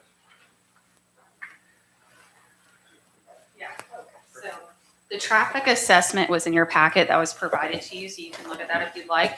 But they did not generate, their traffic assessment didn't find that they needed to do any kind of improvements. So yeah, they were all good there, and they meet all of our parking regulations as well. Okay. Is there room, if Commerce is expanded and we put in the turn lane, is there still room left for a sidewalk in that situation? My understanding is there's sufficient right of way for expansion and the sidewalk as part of that. But, it also depends on in terms of expansion, how much are we talking about expanding potentially at the end of the day? I think it makes sense to me. That's why Commerce is there. It makes sense. I like the sidewalk. I think the sidewalk will be used. We discussed earlier the walking bridge. That's about the area where it might come over. So that sidewalk might need to be put in, but we've got money for it. So anyone else have questions for the attorney at this point? I just have one question, Mike. Do you know if they've already granted easement or set it aside of 10 feet or so, or is there sufficient right of way on Commerce Parkway to put one there anyway? What's that? There's 100. We've got 100 feet of right of way, Okay. so it should be built into the right of way. Yeah, when it was put to record, there was 100 feet of right of way on Commerce Parkway. But any of this has been reviewed by Corey Rusnick. So Corey evidently is comfortable with what we're discussing here tonight. And we've talked with Corey, we've talked with Jim Silliman, the county engineer. And to this point, we're agreeing to what you've said tonight about escrowing of the money. There was going back and forth about putting it in now, putting it in later, but as you say, we've got traffic studies working in conjunction with the county on Commerce Parkway, so we're just trying to make future determinations where any improvements need to be made. Were there any binding elements put in the record over and above what was there any binding elements at all based on the final approval by the Planning Commission? For the zoning map amendment? Yeah. I think it had to comport with your general, I put it right there, actually. So actually, the binding elements for the zoning map amendment that were in there by the Planning Commission was, it's got to apply to the plan that was presented, which is we would argue consistent with that. There shall be no changes to the plan without review. So we can't go back and redraw it without going back to the Planning Commission. And then the plan must comply with all federal, state, county ordinances and comply with all easement restrictions. That's going to be particular when you have construction. They're going to have to follow all the various processes and rules with regard to construction. So what I would submit to you is those three are the fairly general binding elements that are placed on nearly all proposals that come out of Planning Commission in terms of you just got to follow the rules and follow the regulations and ordinances when you're going through your development phase. Are there places to eat allowed in this zoning? Like Five Burgers or whatever it's called, Five Burgers. Could they, Five Guys, could they go in one of these places within the zoning that they're seeking tonight? Yes, is the short answer. I mean, I'm looking at the general C3 general business permitted uses, and where does it say a restaurant or something? Where does it say that under permitted uses? Okay, okay. And it's gonna tell Yeah, you I the see it. I packet. see it. Okay, what about did Planning Commission or should we do anything about the allowability for adult entertainment establishments under the present uses or not? You can't do adult entertainment there. It's too close to the interstate and too close to the church. Well, it says you can. Well, but if you go into our zoning regulations that say the specific rules on adult entertainment, you can't. I'm not saying Trapper would do it anyway, but I'm known Trapper for a long time, so I want to make sure we all understand what we got going here. I mean, it's basically pointless even being there in the first place because I don't think you can do it Okay. hardly anywhere in the county. Okay, now, I'm just asking a few questions. I want to make sure we get this. What about, since this is going to be warehouses and things, contractors' equipment storage, looks like me, has to have a conditional use. Will there not be able to have, if you have a contractor back in there, I don't know to what extent you were talking about, but say he has a backhoe that he's sitting there, he's going to use tomorrow, but that's part of his contractor's offerings. It doesn't say you can do it under permissive uses without going through a conditional use permit. Is that correct? Is that the way you want it? Is that the way that it is? Yes. Okay, I'm cool. Yes. I just want to make sure. And then on one side, it sort of talks about indoor commercial driving ranges, miniature golf courses as a permitted use, but it jumps over to a batting cage needing a conditional use, but you mentioned a batting cage in your I misspoke on the presentation. batting cage. In my head, I was thinking of a sporting, perfectly appropriate use at the end of the day. I use a batting cage as a generic example, but as a practical. Well, I think a batting cage wouldn't be a bad idea in there, but if they do that, they're going to have to seek a conditional Sure. use. And that would Looks be the like to case. me. If they wanted to do that, then Okay. they could always go to the Board of Adjustments for that purpose. Yes. Okay. I think that's all I have. The layout of your drawing, just looking from what was provided last month, so it appears to me that everybody would park in the front, and then if they wanted to go to those back buildings, they would walk there. I don't see any parking spots.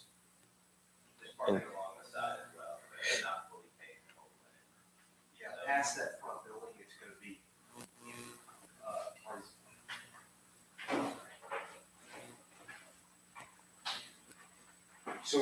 Why is that a concern, Trey? So what do you Wait just a second. Hold on I'm a just second. Hold a asking a second. question. Oh, sorry about that. So- Go ahead. Go ahead. Okay, so we'll only be paved back to the rear of those front buildings. Okay. The rest of it, we had talked to Jim about that, whether it be gravel, like 57s or something with less dust, in that back. So if you think about it, there's, each one of these buildings will have space out front for parking, but just vehicle. Okay. Does that answer your question? Yes, sir. Ish. Yeah. Yeah. Thank you. I've got one question for you, Trevor. What do you think the buildings facing Commerce Parkway, what's going to be the fabric or the type of siding or So we actually what do you have So we're planned gonna there? do, it's gonna be a steel frame building. Actually, this is a little rendering of it if you all want to pass that down. Okay. So we're gonna do like a 3-foot veneered stone facade on the bottom. Okay. And then we've talked to the window guy, that he'll have storefronts on the front. And then I've got a second set of windows above it, so we can build a second floor for like office space above. You know, if somebody wants to come in and have a showroom, offices above, and all that other stuff. Okay. We actually there's a building similar to this on English Station Road by my old shop over there. And they have there's a real estate office in there, there's a veterinary clinic in there, there's all kinds of stuff. So it's basically flex space. And, you know, depending on who we can, the tenant will decide how they want to finish it out. I guess before you spoke or, you jumped up, I probably need to get you under oath.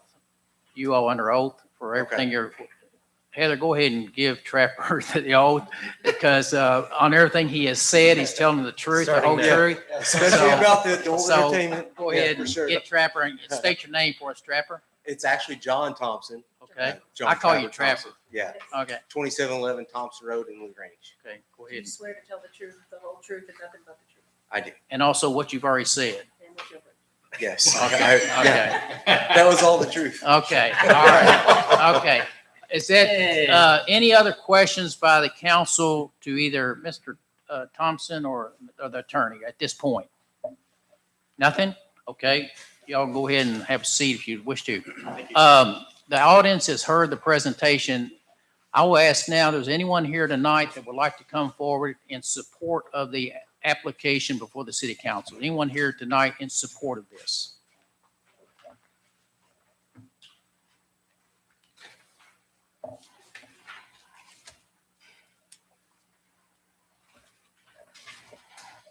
Sarah Little. I am in support fully of this amendment, the zoning change. The things that I do have questions on are if there is not a time set up for the escrow account yet, like a longevity of it, we're essentially approving something without knowing that. And I would rather know going in that the escrow account is set up for 50 years. At that time, money reverts back to you guys or something. I like the concrete answers. The other question specifically about that escrow spending would be that is it going to be structured in such a way that the money could be used by the city for improvements other than sidewalk building? Meaning perhaps a flashing light crossway on Commerce to the other side where there already is an existing sidewalk and maintenance of said sidewalk. The reason I'm asking is we've had developments planned for years, hasn't come about yet. I love seeing that we're getting that, but to have a sidewalk make sense, we're going to have consecutive businesses. We don't yet have that.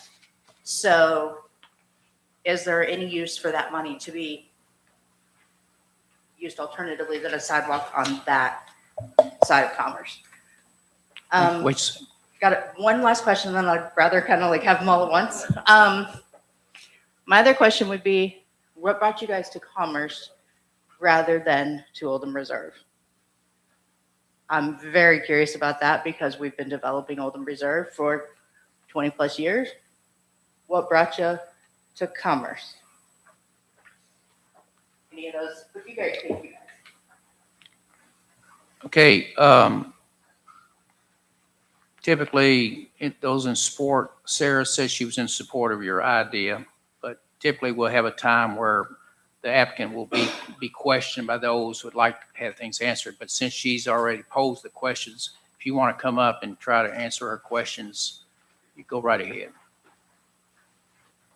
So speaking about the sidewalk escrow issue, so for everyone's benefit, if you weren't at the planning commission, the planning commission, as a condition of granting the sidewalk waiver, indicated that the developer would put money into an escrow account for the purpose of a sidewalk. So that is our intention, is to comport with that requirement of the planning commission.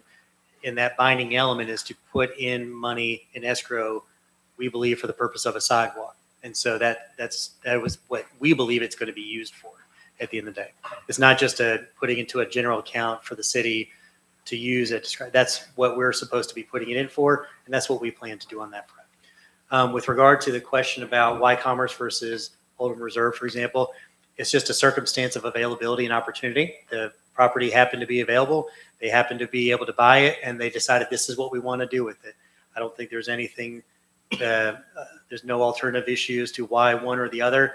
For the developer and the owner, that's just what the property happened to be available, and that's what they did, and was bought in terms of buying it, and that's just what they want to do with it. So it's a complete coincidence that that's the case. Thank you. Okay, anyone else here tonight that would like to come forward in support of the planned use of the property as it's presented tonight? Anyone in support of that? Okay, if there's no one else, at this time, I'd like to ask anyone that's in the audience that's would like to speak against the idea tonight. Does anyone have any problems with the idea that's being presented? If not, does anyone have any further questions of the applicant at this time that you'd like to have clarified? Mayor, I have a question, but I Where guess it's Oh, me. excuse me, I'm sorry. Yeah, I didn't know where you're coming from. But I can wait until we have our discussion if you prefer. Till we come out of But public do you testimony. have a question? I for do these have a folks? question. Yeah, you're welcome to ask it now. Okay. So I noticed that it said one of the options would be a vehicle repair place or a service station.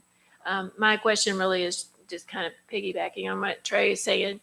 In that case, there may not be adequate parking because there's only so many spaces. Is that something that has been considered to have that type of business in that? No, but it just noticed it was one of the acceptable businesses in that zoning, so. I just don't know if we need to do it for official record purposes, but that's not a business that they had contemplated Okay, as part of their particular plan. okay, thank you. It may be a permissible use. There's a whole bunch of permissible uses for C3 zone, but there may not be uses that they're actually contemplating doing. Right, okay, thank you.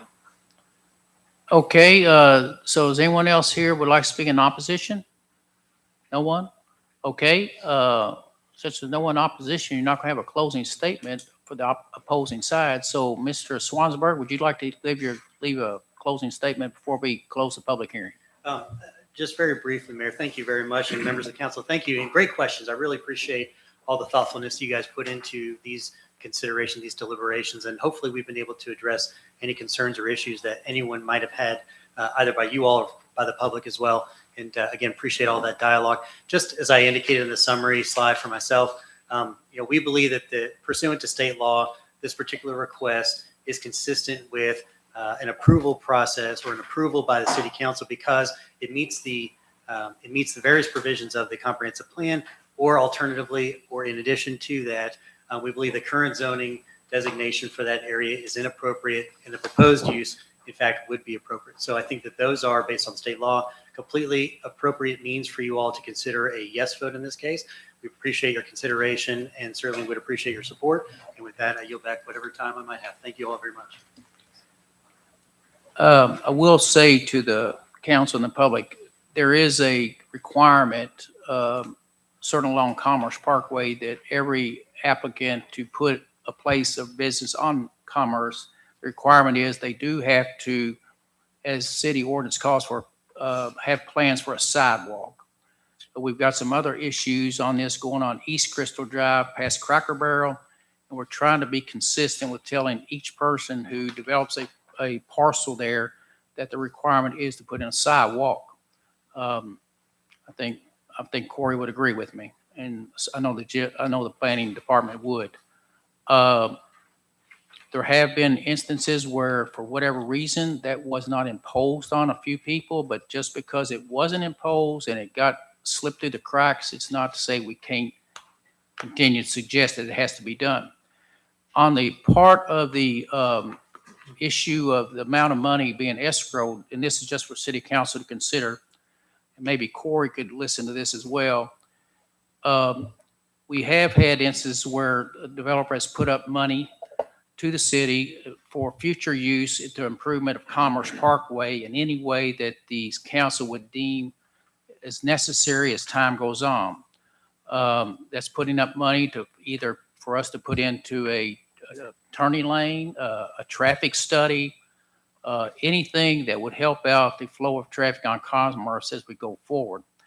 I'm not sure the developers would, maybe they would, maybe they wouldn't, but if in the future it is deemed unnecessary to construct that sidewalk, could maybe the $27,000 that's being escrowed be used at the city's discretion for maybe a help to put in a turning lane on Commerce? Would that matter to the developers if in fact they're willing to put the money up as well?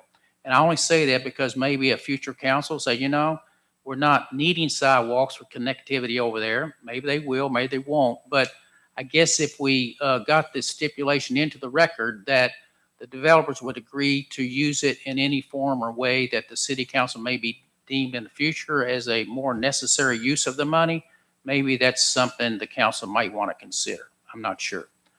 But that being said, if there's no one else to give any closing statement on the opinion tonight, I'll ask the city council for a motion to go out of public hearing process and go back into regular meeting. The motion's been made by Jason Kinzer. Would there be a second? Second. Second by Kenneth Powell. We have a motion, a second. All those in favor of the motion, let me know by saying aye. Aye. Anyone opposed? Okay, the matter is with the city council now. You have the zoning amendment change in your packets. Once you decide to make a motion, we have a motion and a second on the table already. The motion made by Joe Davenport, second by Kenneth Powell. We have a motion, a second. We're in the discussion period of the discussion. And Mr. Craigmile, I don't know if you need to give the council any further direction on, I know we need an appropriate motion based on the legality of the motion as we present it. So we're open for discussion at this time. Corey, does that sound about right? The 27 grand? All right, that's all I need to. Oh, I do got a question. Yes, So ma'am. are you putting it in, are you trying to put that in there as a stipulation that you can use the money for anything and not just the sidewalk? Well, it sounds like to me that since we have a walking path on one side of the street, which is continuous all the way from one end of Commerce Parkway to 393 and beyond, I don't know if a city council will find it necessary to, maybe they will. I do know that the garden apartments that were constructed closer to the Allen Lane intersection, they did put sidewalks in front of their properties during their construction of their apartments there. So, Latasha, I think that's up to the council if they want to earmark it No, I was specifically. just asking, Well, I'm just to just- make sure how I'm gonna vote. 'Cause Well- if you're gonna put that in there. I No, don't I'm think not that's putting, right. I'm not Okay. putting anything in there. Okay. You all will either say, we think it should be at our option to utilize the money, but we can leave it as is, and they've agreed to put $27,000 into an escrow interest-bearing account. I don't I'd say know. leave it as is. That's what It's I was. their Sounds money. good. As is. Sounds I good to don't think me. it's right to make. Fine people with do me. that. I have another question is, because that so-called walkway on the north side of Commerce, isn't that the trailway, That's the greenways. greenways. Mhm. Well, who maintains the greenways? The city will maintain their part of the greenways, Elsie, from Allen Lane back and the county. Elsie. I mean, I'm sorry, Elsie. Oh, I'm sorry, Elsie. I'm sorry, Lucy. I'm so sorry. You're gonna I get hope, the- I hope Elsie's not watching. I hope Elsie's not watching tonight. But anyway, that's sort of way we've done it to this point. I don't think the greenways, they're still out there, but I don't think they maintain a whole lot of. Well, that was one of the things that I was concerned. If we're Yeah. going to say, okay, we've already got a sidewalk, what down the future are we going to look at that's going to say greenways kind of folds or disappears like it kind of has already? Are we going to, maintain them? And that's just. the Well, I question. think the greenways, gets a lot of use, so I Oh, think it it's. does too. I think it's an obligation. We have to keep going. Okay. So- Thank you, Calvin. Hey, I tell you what, I love Calvin. I love Calvin. So you can call me Calvin any day of the I week. know. That's You know what? I know. Calvin was an awesome guy. Okay, we're still discussing it, city council, so we have a motion and a second. Any more discussion on the motion? My only comment is regarding the sidewalks. There is a decent amount of traffic that moves pretty quickly down Commerce Parkway. And as we get more businesses, there's going to be even more traffic. So I personally think that having a sidewalk there would be a very good idea so that people don't have to cross a busy road to get to a sidewalk that they can use. So I think it would be a I very guess- good idea to consider putting in a sidewalk whenever want- we can have some connectivity.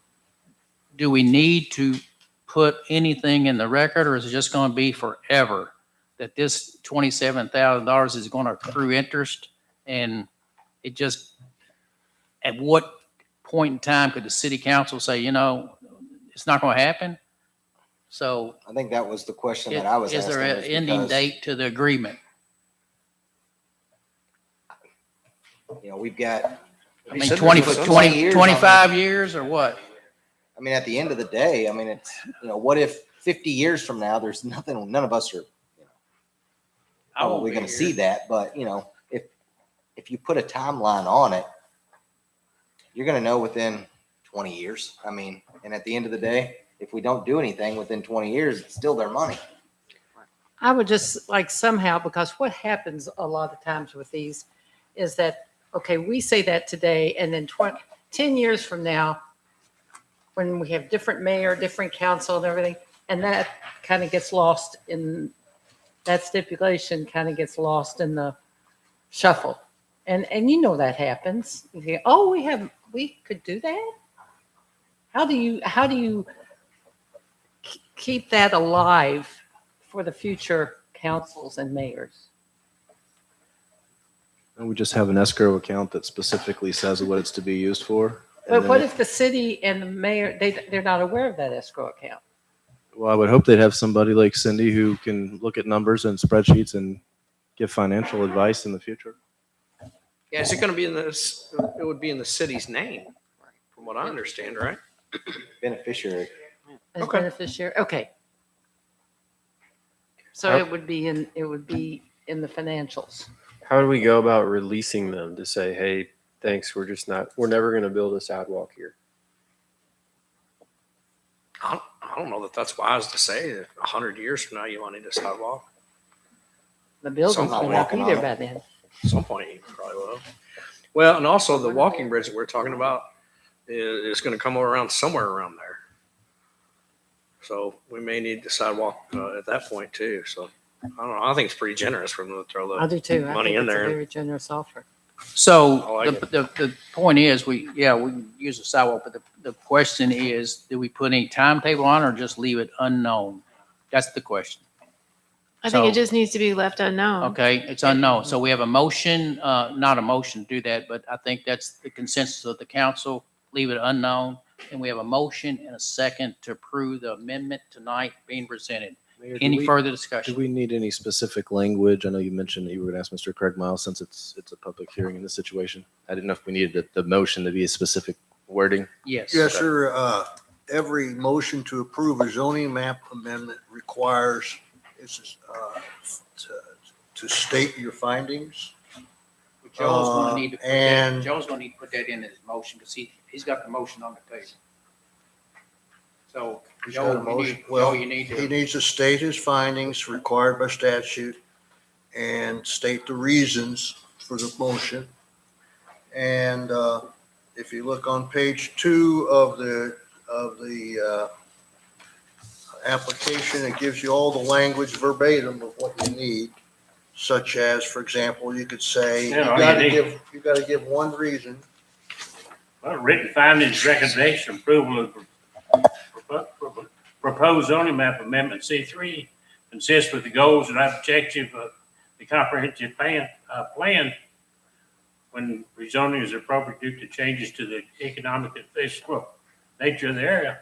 sounds good. Okay, and Okay. I would recommend that you adopt the findings of the planning commission. Yes, adopt the findings of the planning commission. Okay, and did you say anything about the zoning classification on the property now is inappropriate? It is inappropriate, yes. Okay. That's all. Okay, that's the motion by Joe, and second, you're gonna accept that motion Joe made, Kenny? Yep. Yes, sir. All right, any further discussion? Any more discussion on the motion? If not, roll call vote, Ms. Heather, and you can start with Ms. Laura Taylor. Councilman Taylor. Yes. Okay, Councilmember Kamer, Yes. Councilmember Powell, Yes. Councilmember Davenport, Yes. Councilmember Taylor, Yes. Councilmember Kinzer, Yes. Councilmember Ricketts, Yes. and Councilmember Bishop. Yes. Motion passes 8-0. Thank you all very much. Congratulations. Now, there's a requirement, though. If you go first in the public hearings, you have to stay for the second public hearing.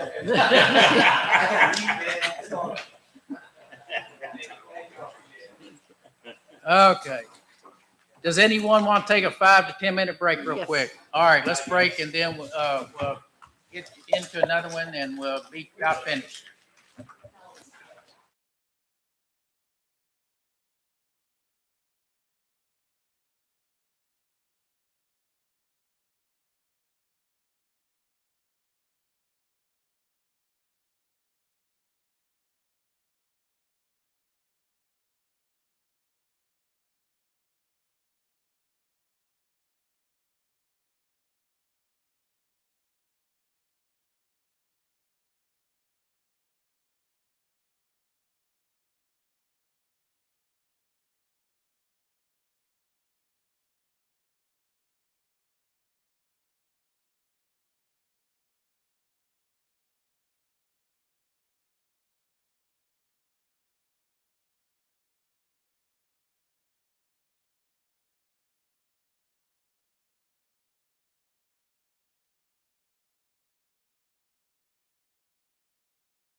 Okay, thank everyone for coming back. For those who came back, wish more could have stayed with us. Listen, what we have to talk about the rest of the meeting tonight, but I know they got to get on home. We're going to move to item 12. It's a second reading of public hearing of ordinance number 5, series 2026, an ordinance amending the sign regulations. So at this time, Mr. Craig Mile, anything you would like to bring to the council's attention before we begin discussion on this matter? Well, I don't think that I can read this in summary since it's so short. I don't summarize it any easier than just reading it out loud. So I'll just say that there's adding a new subsection to the LaGrange ordinance code that would read as follows, that quote, temporary freestanding signs of 12 square feet or less do not require a sign permit. 2 temporary freestanding signs per road frontage are allowed with the consent of the property owner, provided, however, during the time periods of March 1st to May 31st and August 1st to November 30th, there is no limit to the number of temporary freestanding signs allowed per road frontage with the consent of the property owner. Temporary freestanding signs larger than the aforesaid dimensions will require a temporary sign permit. If there's any conflict between the provisions of this ordinance and any other enforceable ordinance of the city or section 290 of the Oldham County Comprehensive Zoning Ordinance, the provisions of this ordinance shall prevail. That's the second reading of the ordinance Thank you, Mr. 2026 number Crickmore. 5. Do we have a council member who wishes to make a motion to approve this ordinance before the council tonight? Motion. Is that Jason Kinzer? Sure. Mm-hmm. I'll Okay, second. motion made by Jason, second by Trey Kamer. Okay, we're going to go into public hearing. Do we have a motion to go into public hearing? So moved. Okay, motion made by Trey, second by Jason Kinzer. Yes. All those in favor of the motion, let me know by saying aye. Aye. Anyone opposed? Okay, who's the presenter of the ordinance? Anyone else? Mr. Craigmile? Stephanie Winter? Where's Stephanie Winter? You want to come up and give us a brief description of what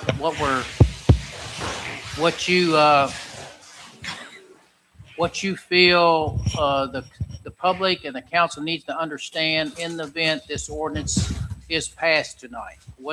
Please describe what they're looking to do or not do. Okay, can you hear me okay? Okay. Would you please, anyone testifying tonight and speaking need to be sworn, so please raise your right hand for me, even those going to speak tonight about this particular ordinance. Anyone else? Go ahead, Heather, and swear Stephanie in, please. Do you swear to tell the truth, the whole truth, and nothing but the I do. So I just wanted to bring up some examples of some signs. We've talked about this in ordinance committee, and I think there's always some confusion on what size signs are and what they look like. This is a 3x4 sign. This is a 12 square foot sign. This is typically what you'll see, or you'll see ones that are smaller than this is typically what you'll see. So that is what's written in this ordinance right now, to allow this size and smaller, as many as you want on your property during those dates. I'm going to do this first. Now, I did these exact measurements because I knew Jason Kinzer would call me out on it. So this is actually 11.83 square feet. I didn't have a piece of cardboard that was exactly 36 inches. So this is a 12 square foot sign. Wait a second. I'm sorry, I misspoke. This is not 12 square. This is 6 square foot. This is what our current ordinance has, is 6 square foot. Okay. So this is what our current ordinance says is a 6 square feet. This is 12 square feet. Again, it's a little off. It's 11.83. And then this is also 12 square feet. We had talked about several years ago, a candidate had posted the signs out and about town that look like a person. And we said that they kind of fit into the guidelines. So this would be the signs that look like people. So this is 12 square feet also. And then the, You do a little shorter, a little wider for certain. right, or if you wanted to do it this way, you could do it this way if you were laying out, yes. And then the last one I brought, again, is 16 square feet. And this is exact, 4 foot by 4 foot. This is a 16 square foot sign. Just to show you the size of it, to show how they all kind of relate to each other and what they look like. So I just wanted to bring these just to show you guys, because I know when you're driving by and you're looking at signs, they look very small or different or big. Yeah, when you see them up close, they look a lot bigger than when you see them driving by at 45 miles an hour. Right. So that's what I wanted to show you. So this first one over here, the city cleanup day, that's our 3 by 2 foot sign, 6 square feet. That's what our current regulations say you can have. And then again, moving it up to the 12 square foot sign is what this ordinance right here is going to do. Sure. So on the 12 feet, which is what this ordinance that we're looking at is, that's the tall one next to you. And then the one in the front right here. Yes. From what I'm reading in the ordinance, and we can have certainly a discussion, but that would give everybody the ability to have 2 of those in their yard. They would be able to have 2 of those. Okay. Yes. 2 per frontage. Is that what we decided on? 2 per frontage.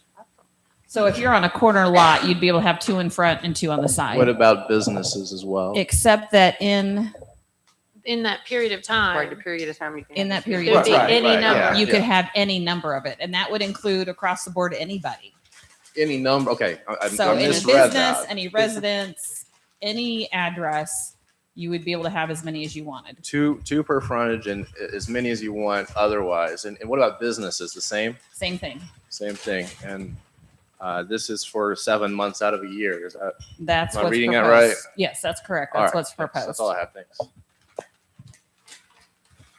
And for everybody at home, the reason that businesses are included, the Supreme Court made a ruling that you cannot dictate the verbiage or the message of the sign. You can't regulate based on that. So the sign can say, welcome to McDonald's, or it can say, John McDonald for mayor. You have to treat those exactly the same. That is correct. That's why I actually brought the cardboard, because we can't base it on the content of the sign. We can only base it on the size, where it's located, how many you have, and the length of time you have it. Okay, thank you, Stephanie. No further questions for Stephanie on any clarification, I take it? I have a question. So what happens if somebody's currently in violation? Can you go through that process? So if anybody's currently how I do it, like right now, if I drive around and there's any signs in sight triangles or are in the city, any right of way, we go ahead and we pick those up. If somebody is in violation, I usually go to that place, whether it's a business or an address, and explain what our ordinance is to them. If nobody's there, then I send them a letter explaining what the regulations are. Do they have so long to take down their sign if it's in violation? They would, or if it's a bigger one that they need a permit for, then I give them a little bit of time, a couple weeks usually, to get in and get their permit pulled for it. What's the, because I know John's got one, and I've seen some others with the signs in the back of their vehicles. Is that allowed, or how does that work? So the way the ordinance reads, as long as it's not being parked someplace and left there just for the purpose of advertising. I know that the Jumbo Buffet at one point had a truck that didn't even run, that they had parked in their parking lot, and we made them move it because it was only there for advertising. So as long as they are driving the vehicle and they're not leaving it parked someplace, now obviously it's going to be parked in front of his house because that's where he lives. That doesn't count. Right. But as long as it's being driven, then we don't. And there's no sign size regulations There's no size on that? regulation on it. Nope. Man, give me a truck. Big old movie man, rent a U-Haul, put something on the side of it. Okay, is that all the questions for Stephanie at the moment? Okay, thank you, Stephanie. Appreciate it. Okay, we're gonna move into the public public testimony. Is there anyone here tonight that's in support of the amendment for the city council?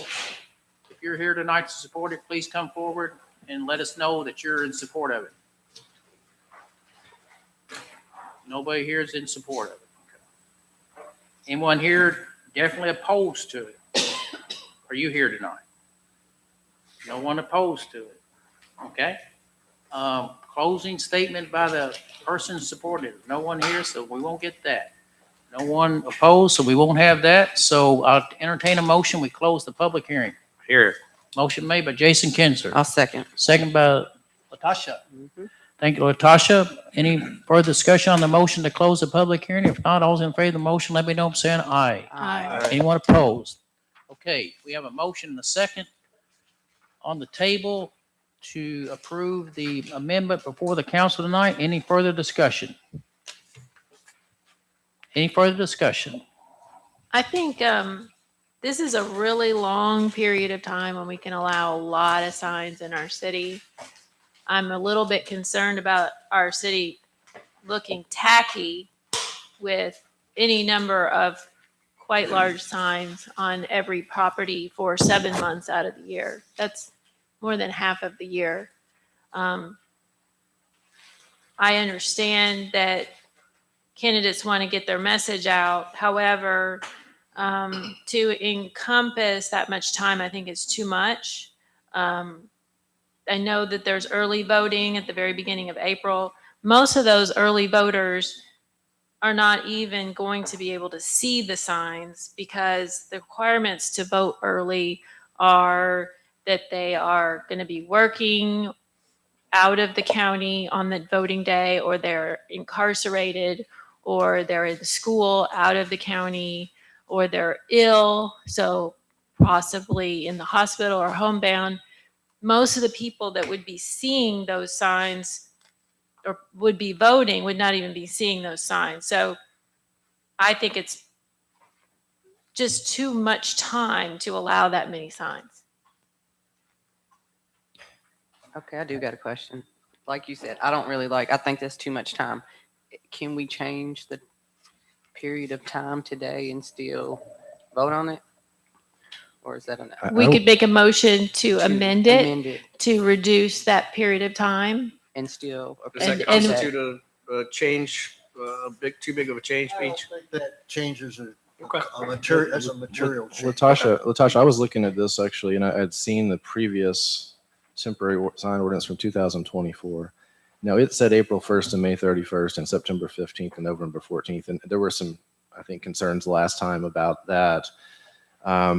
But then this one says March 1st to May 31st and August 1st to November 30th. And I was just trying to calculate this out if we went from 7 months to 5 months as a total.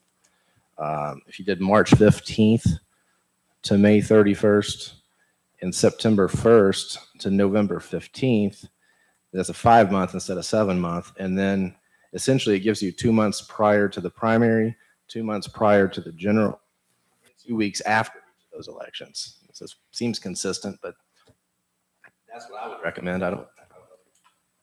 If I were making a motion to amend it, that's what I would do, but. I think March 15 to May 31, September 1 to November 15. And that gives 2 months before the election, more than 2 months, and then about 2 weeks after the election. was it the fact that we did this because, and Trey, you let me know, because of the early voting?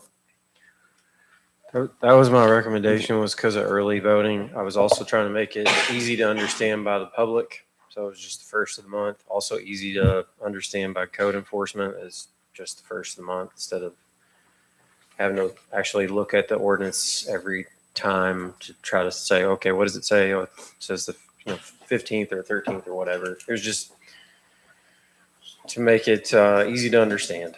Yeah. Beginning of the month, end of the month. And then Jason, I agree with you, but I was even thinking a shorter time, April 1st. Well, actually it was April 1st and May 31st when we did it in 2024, which was a 2 month period, and September 15th to November 14th, which was also a 2-month period. So I basically, in my calculations, I've added 15 days to each one of those and made it 5 months total instead of 4 months total. But I think 7 is a little bit much, especially with some of those 12-foot signs all over the place. I think I would make a recommendation to go back to the previous one for April. And so do we have to add 15 days? Yeah, because you can have your 2 signs all year long. Right. This is just for as many signs, go crazy with signs as you want for those 2 months for the primary, 2 months for the general. I'm good with that, Latasha. You said April 1st to May 31st and September 15th to November 14th. We could do that. We can go. Is that what you said? Yes. Is that From the 2024, those were the dates, right? April. It's the same 1st. exact, Yes. a series, ordinance 15, series 2024, essentially that language, but with 12 square feet instead of 6 square feet. Is that what? Because that was 6 square Yes. feet. Yes, we can go up on the signs. I don't care. The square foot each of the signs not all as important to me as how long we leave them up and how many we have on the property. And the 2 foot tall was ridiculous too. 2 foot max height was ridiculous. Yeah, are you talking about 2 weeks, Jason Taylor, after the election? You have the time to get those signs down, about 2 weeks? I think that's really long. That's way too much. That's way too Don't long. think you need to be gone in 2 or 3 days. Yeah. Yeah. Well, the problem is, People don't want to look at them. Well, yeah. They've looked at them for so much now, they got to get that mess cleaned up and get out there and get them down. 2 weeks is way too long to let that stuff remain.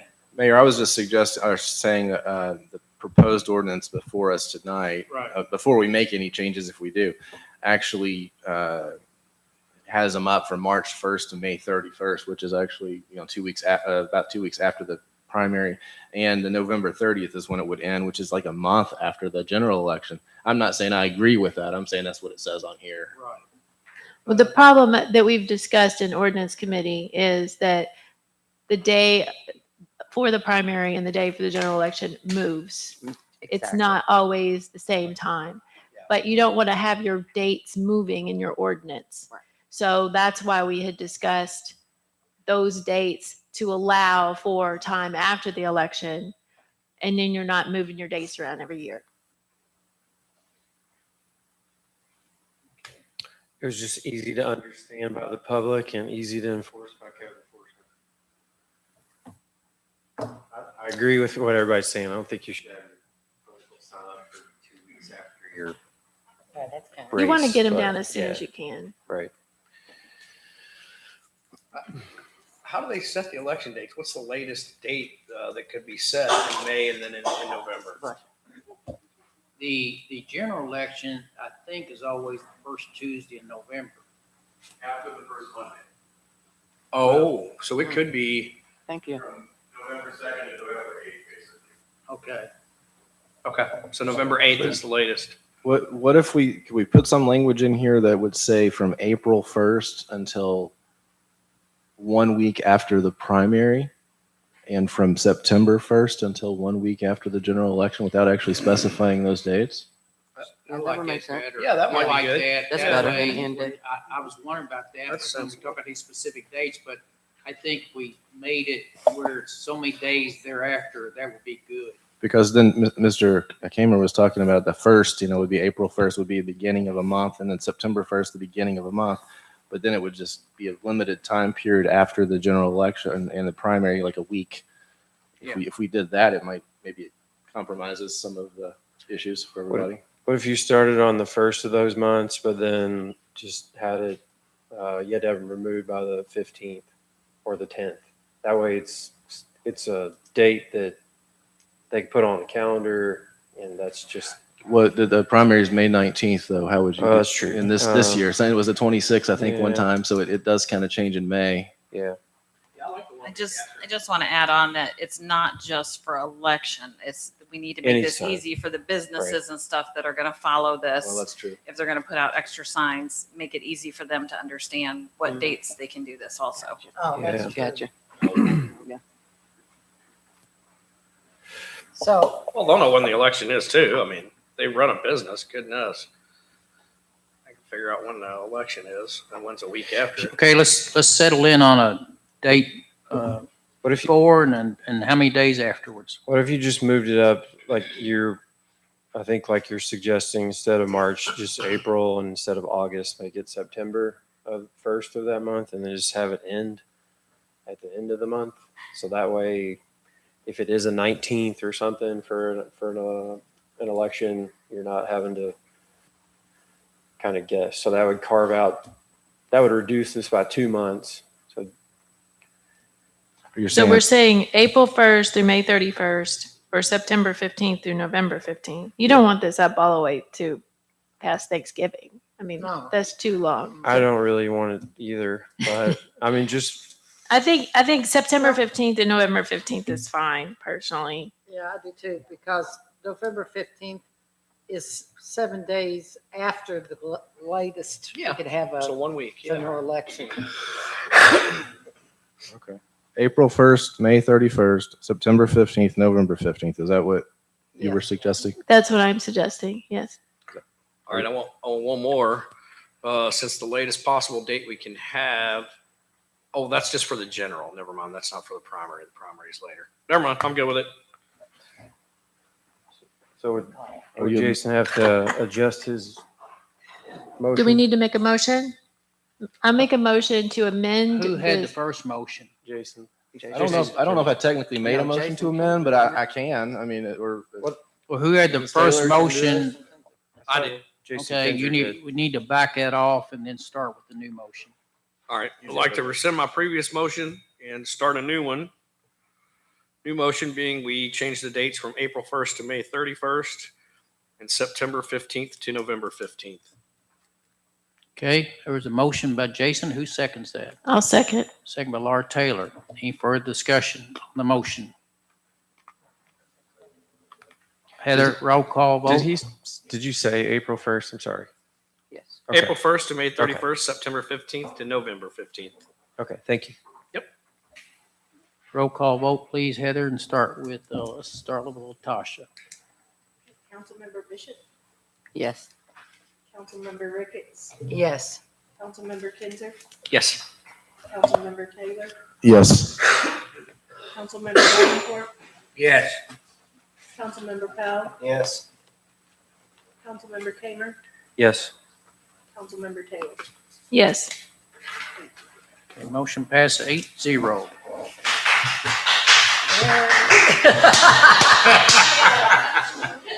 Wait, is that the whole motion or is that just a motion to change the dates?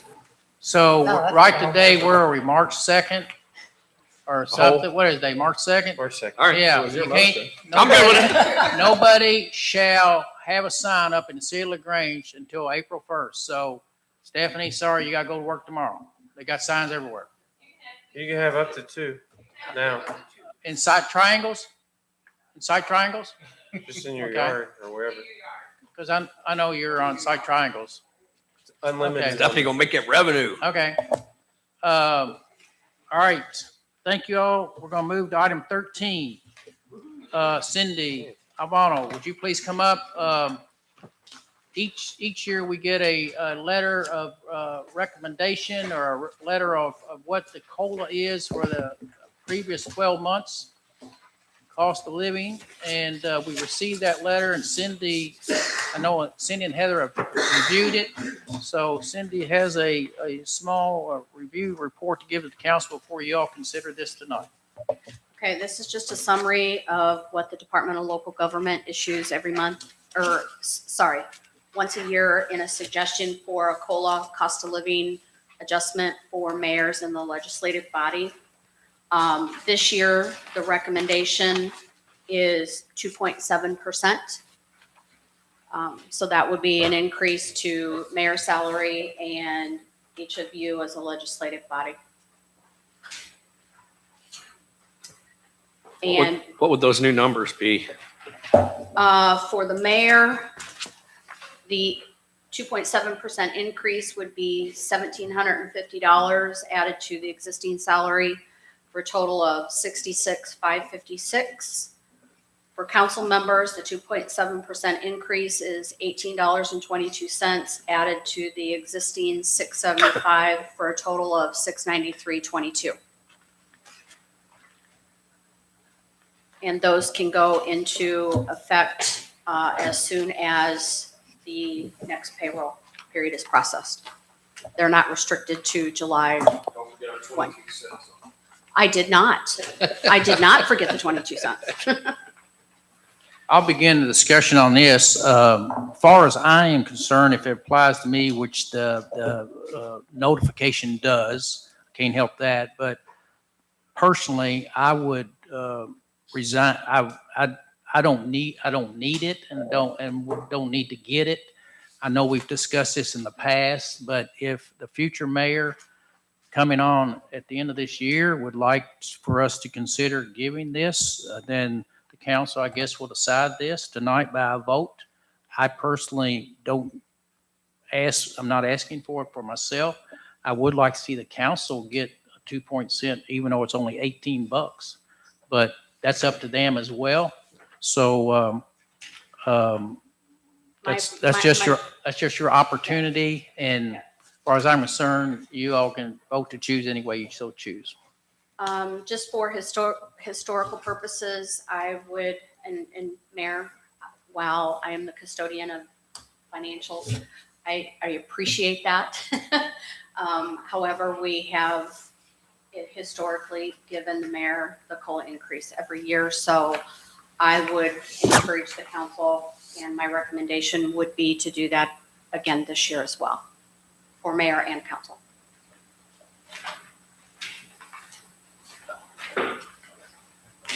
Okay, we have that before the council. Anybody wishing to make any statement or remarks or motions to do anything with this matter?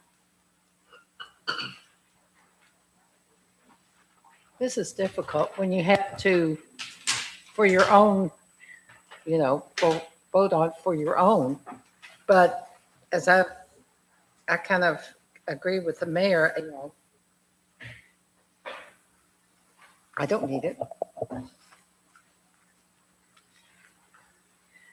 I would say you guys are not only voting for yourselves, but you are voting for the next council members that may come into office on January 1, as well as the mayor on January 1.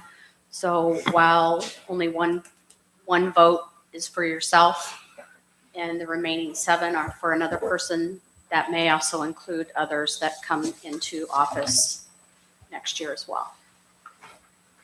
Thank you for the point of view. So Cindy, the first number you gave was 1,750 for mayor, and then you said $18.22. Correct. The 1,750 is that per year?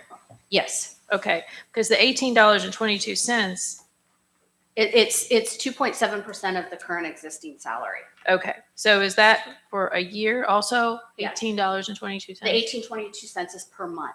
Per month, okay. Per month, So I'm one sorry. was year, one was month. Correct. Okay. Yes, sorry for the misclassification. Okay. Mayor, and when was the last time that one of these was not given?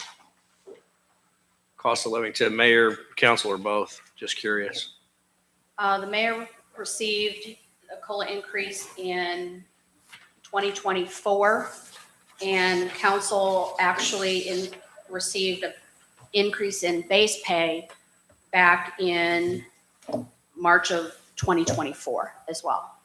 So not only did the mayor get the COLA, mayor has not received an increase in base pay since actually 2021. So there has been no increase in the base pay. So all the mayor But has COLA gotten pay has been, the cost of living. So one of these, cost of living increase has been every single year yes, that is correct. for 10 years, 12 years, 20 years. I've not been. I recall since it's been every year, I think, Jason. Now, was that a unanimous vote? And the answer to that would be no, but it's been approved by the council to include everyone. So I do know that's taken place since I've been here. Okay.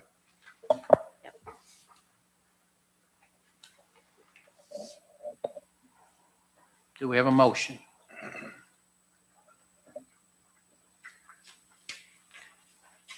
Do we have a motion? Do we have nothing to be said? Look, I'll make a motion to give the COLA increase to the mayor. What about the council? Oh, well, yeah, we can too. Okay, we have a motion. Do we have a second to Latasha's motion? Do we have a second to Latasha's motion?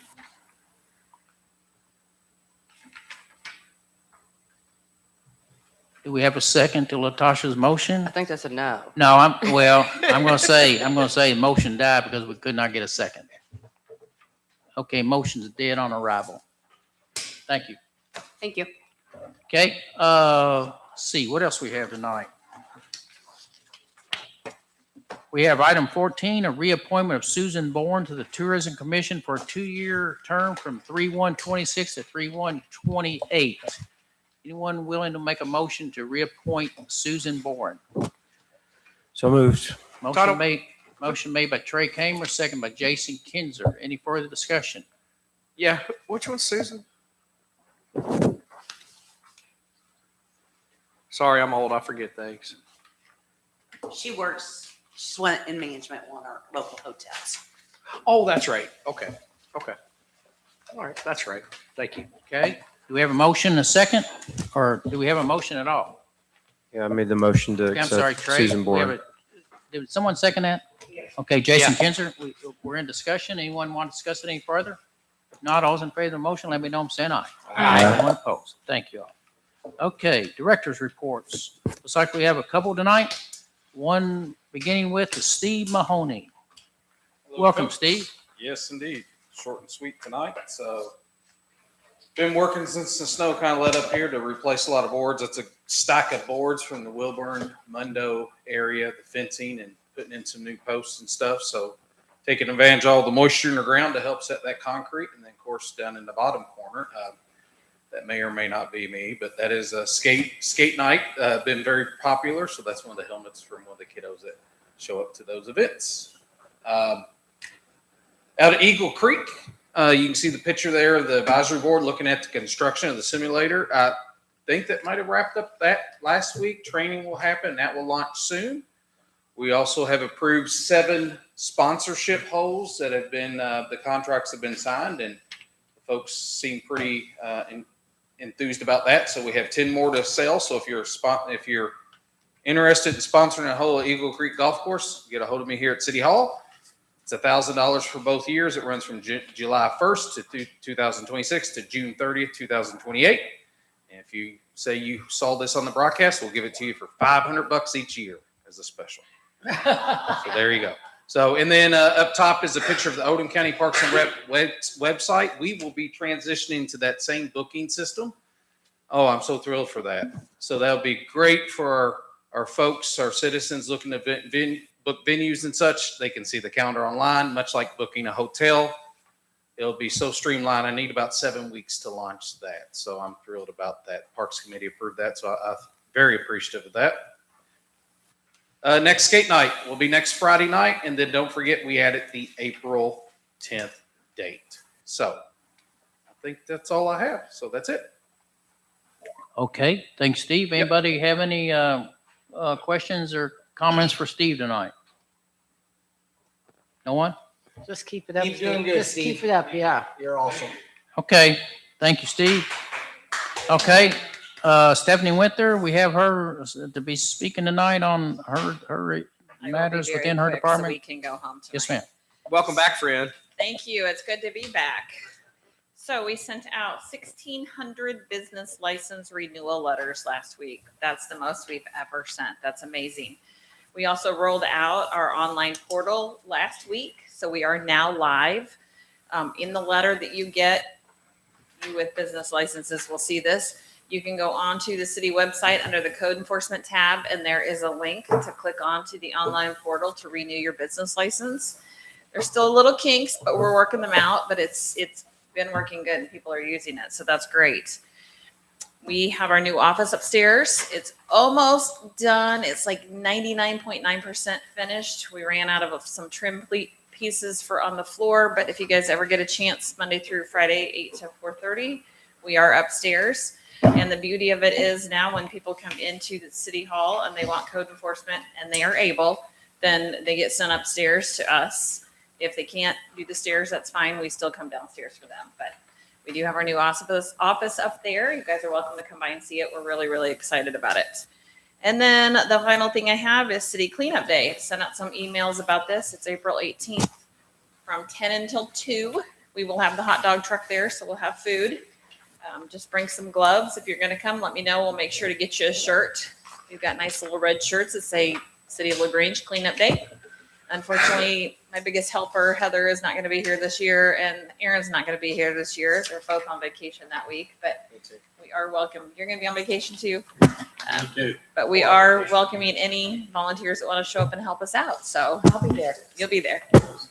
So that's all we've got going on. That's it. Thank you. Thanks, Stephanie. Thank you, guys. Okay, thank you, Stephanie. Appreciate it. All right, we're gonna move on to committee reports. I would say, I think this is where Trey asked that we have a executive session here in a moment, but before we do that, once we get there, I'd instead of holding you all here tonight and waiting for us to come back, I want to make sure we get the public the opportunity to speak before we go into this, because you might want to leave the meeting. So does anyone want to speak lastly in public comment on anything you've heard tonight or any things you might have? Anybody? No one? Okay.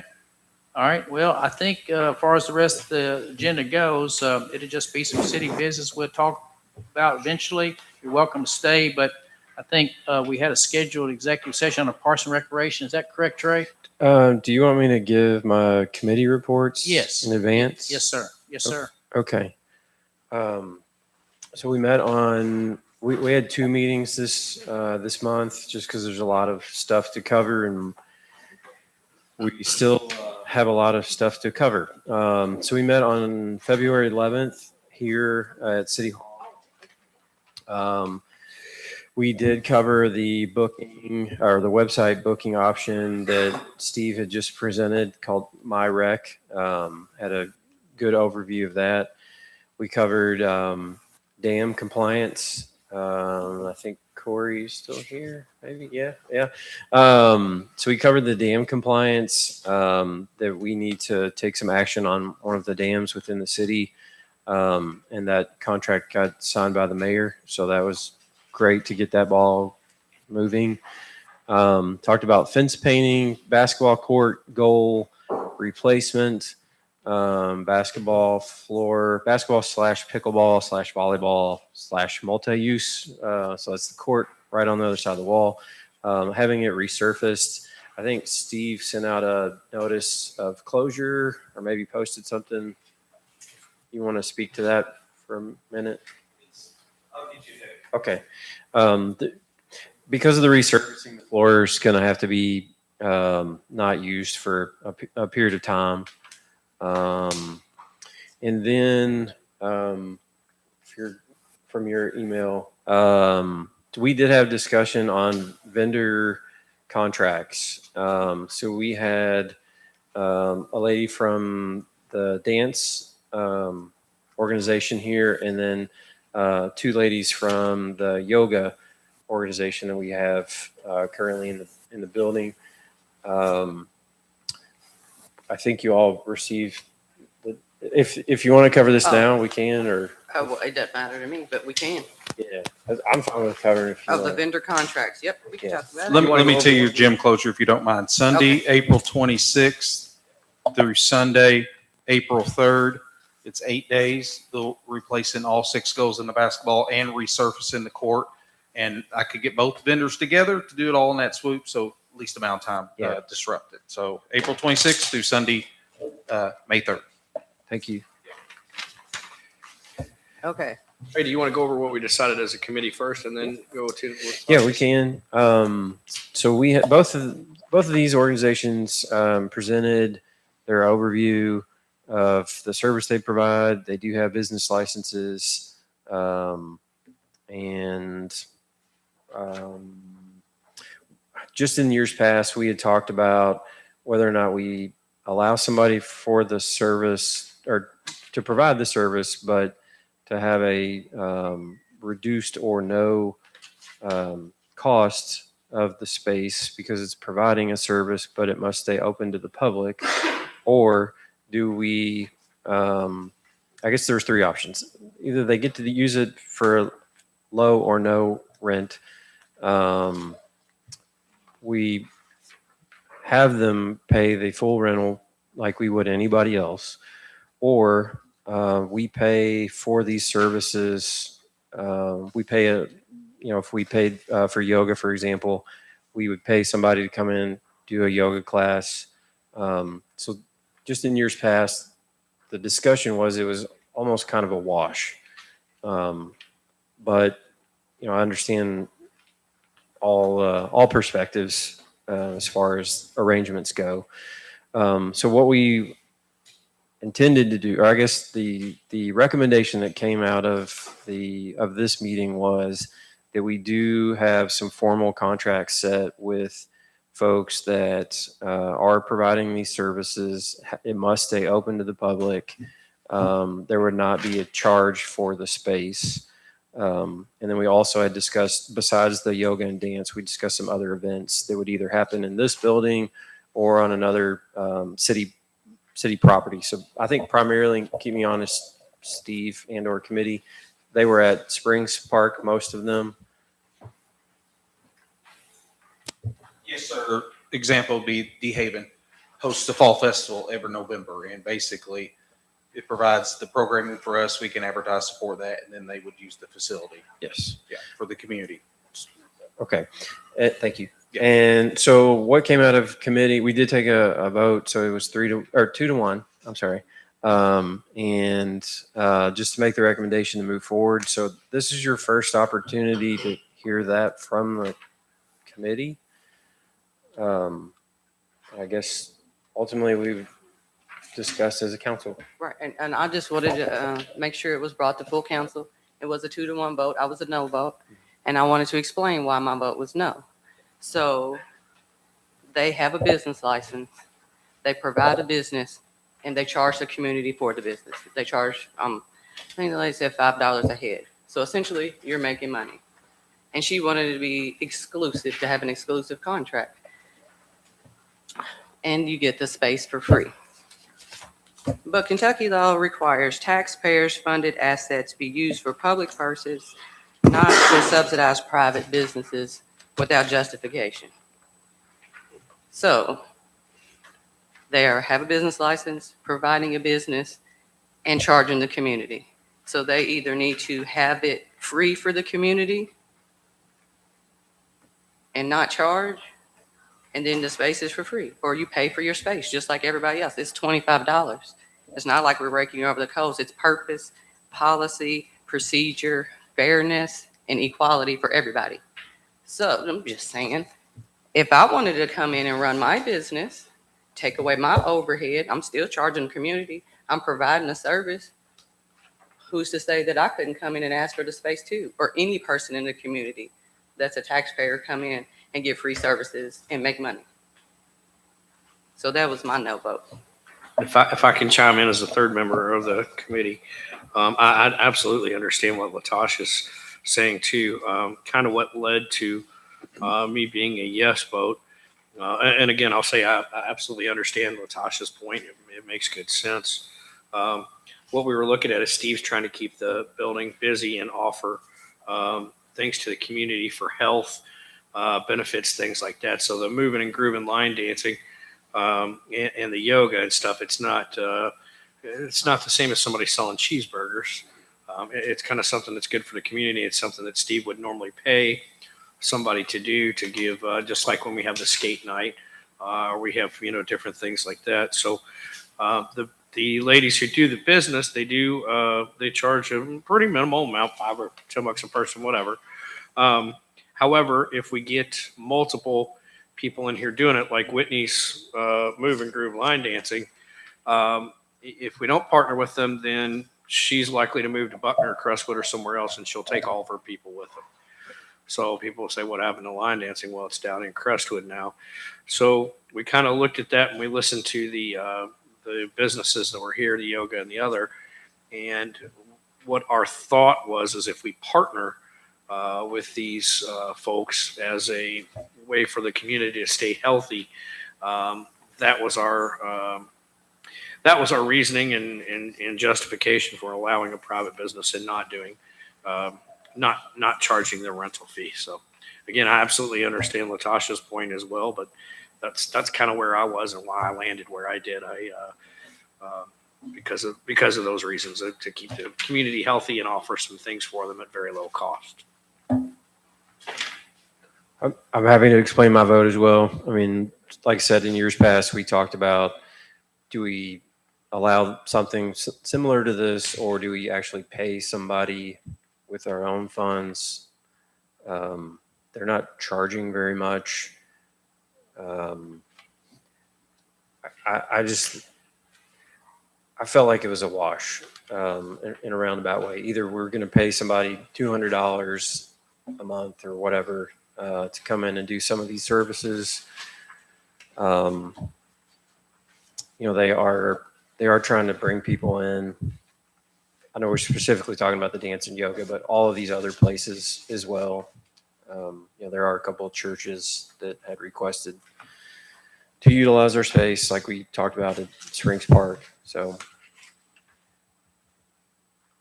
and if we partner with them, it gives us a little bit of opportunity to vet these places that are coming in. So we can kind of look at it and say, is this something that's good and healthy for the community? And if it is, then okay, we're going to partner with you. And that way we don't have, 5 different line dancing classes and they all end up leaving because they have one customer each. And it gives us a chance to vet that and kind of look at it because we're partnering with them. Is what I took from it too. So that's part of it. So I have a question. What if, of course, Whitney has her line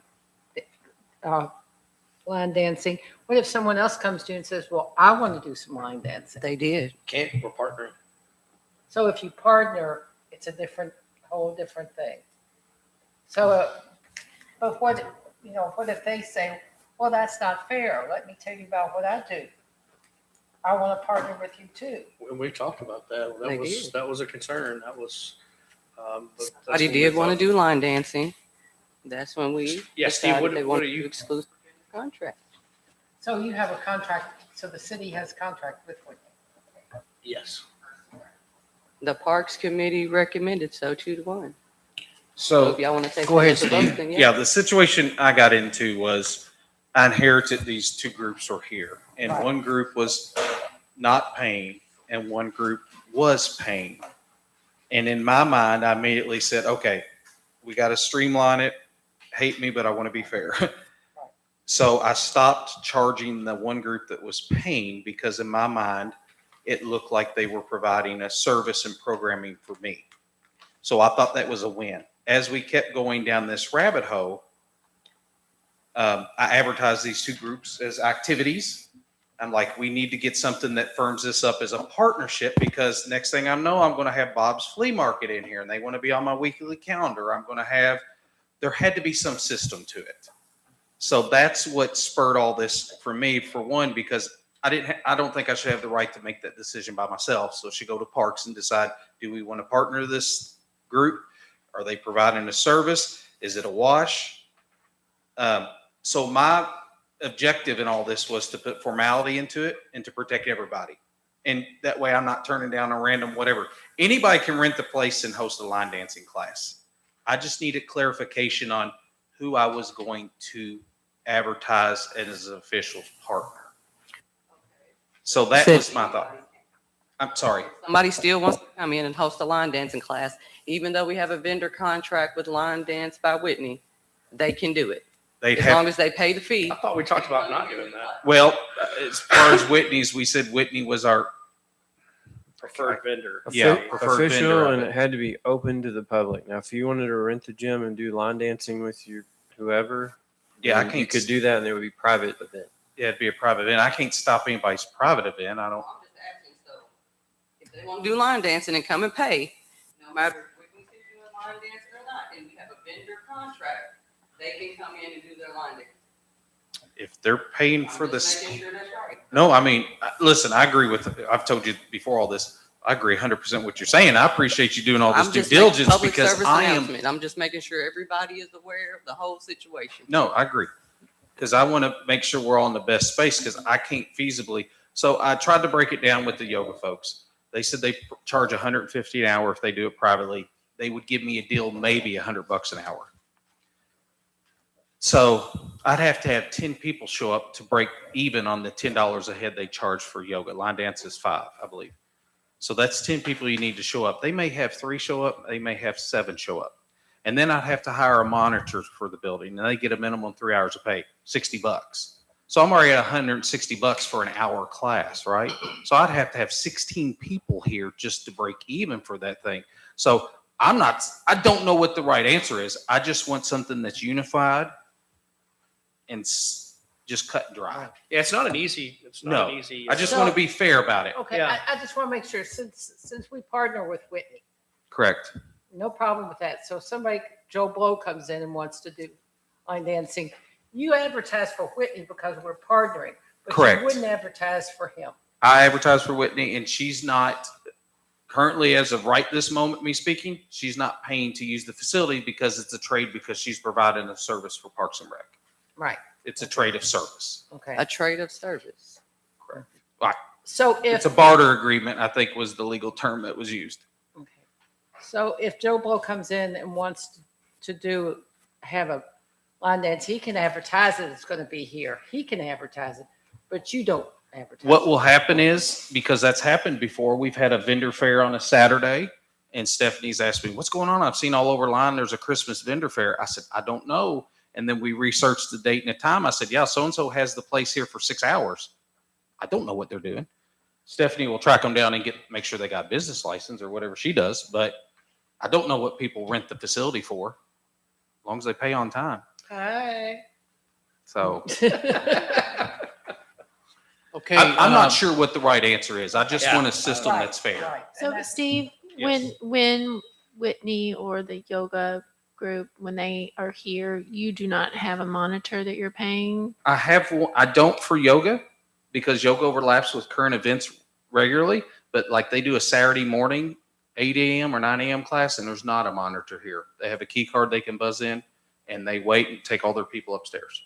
Oh, I see. So that saves the monitor and all that. Whitney has one because she's overlapping with JCTC being here and plus yoga as well. So there's usually 3 events going on. So there's a monitor here on Thursday night for that. And I think they're bringing in like 30 folks, 40 sometimes. So Steve, just curious, the cheese class, you know, I'm interested in this. I was going to get to that one in our next other meeting.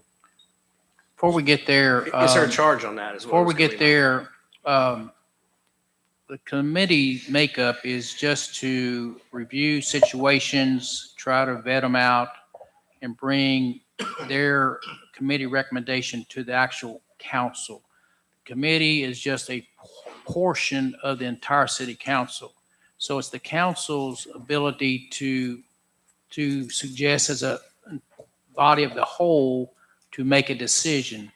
To override what has come out of this committee, Latasha or anyone's welcome to try to offer a difference of opinion and then try to probably put in the form of a motion. And then if she gets a second, then we can discuss it and put it to a consensus vote of the entire city council.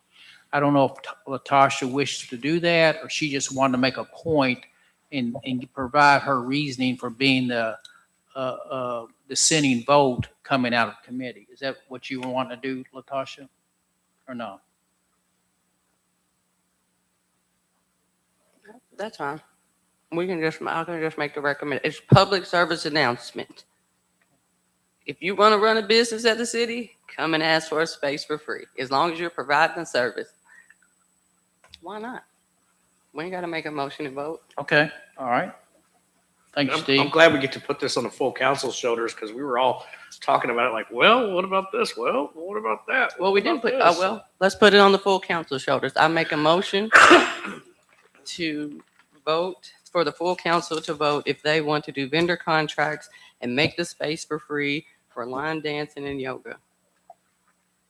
Okay, there's a motion on the table. Is there a second to that? What? Yeah, I'll second it so we can discuss it because I want to discuss it and get the rest of the council's opinion on it. Like I said, we were back and forth. Okay, we have a motion and a second. It's open for discussion. Jason and Latasha, I think this is the first I've heard. I read Latasha's letter, and I appreciate the thought she put into it. I think I need more information before I'm going to vote on any of this myself. Be able to support it, just because I don't know how many people we have in here as vendors. I don't know how many people we don't have as vendors. How much any of them pay when they're here. I would need all of that information, to review, just like I'm reviewing an ordinance or anything else. But I'll certainly listen to what people have to say. Well, the committee should have that information if they want to offer it, because they vetted this and discussed it and actually came out of committee with a vote. They pay nothing. It's $25 to rent it unless you're. Sorry, it's 25. Steve, tell me if I'm wrong on this. It's $25 to rent An hour. unless per hour, unless you. It's something like we feel is a healthful benefit to the community. In that case, we partner with that group, and they do not pay. They do not pay the rental fee. Is that? Yeah, the space of the gym will, I think the bottom line is this: line dance is paid. And if she enjoys it so much what she does, I think she would pay to continue that service because she brings in 30 people. Yeah. Yoga may only bring in 2 or 3 people. That will be a service we lose. That's going to be the bottom thing. So in my mind, I just morally can't charge one and not the other. It's got to be a cut and dry. It's got to be a fair system. That was my only purpose of even trying to get to this spot.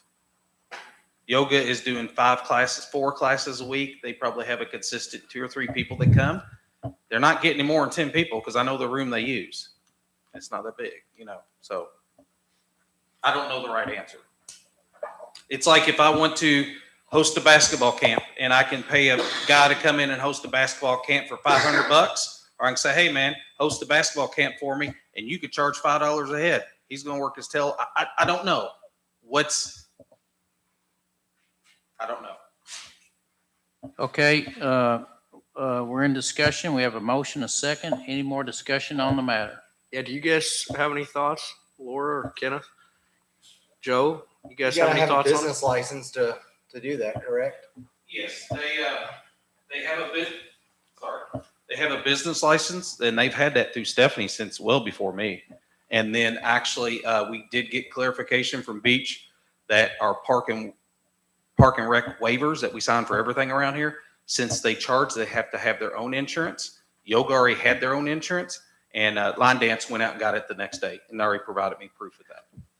I would just add, so I know we're talking about yoga and line dancing, but it's all of these other events, and there's several. So to Jason's point, I don't know if the council would be all right with tabling this till next month, so we could give you the full list, and that way you can say, yeah, I like these, or no, I don't.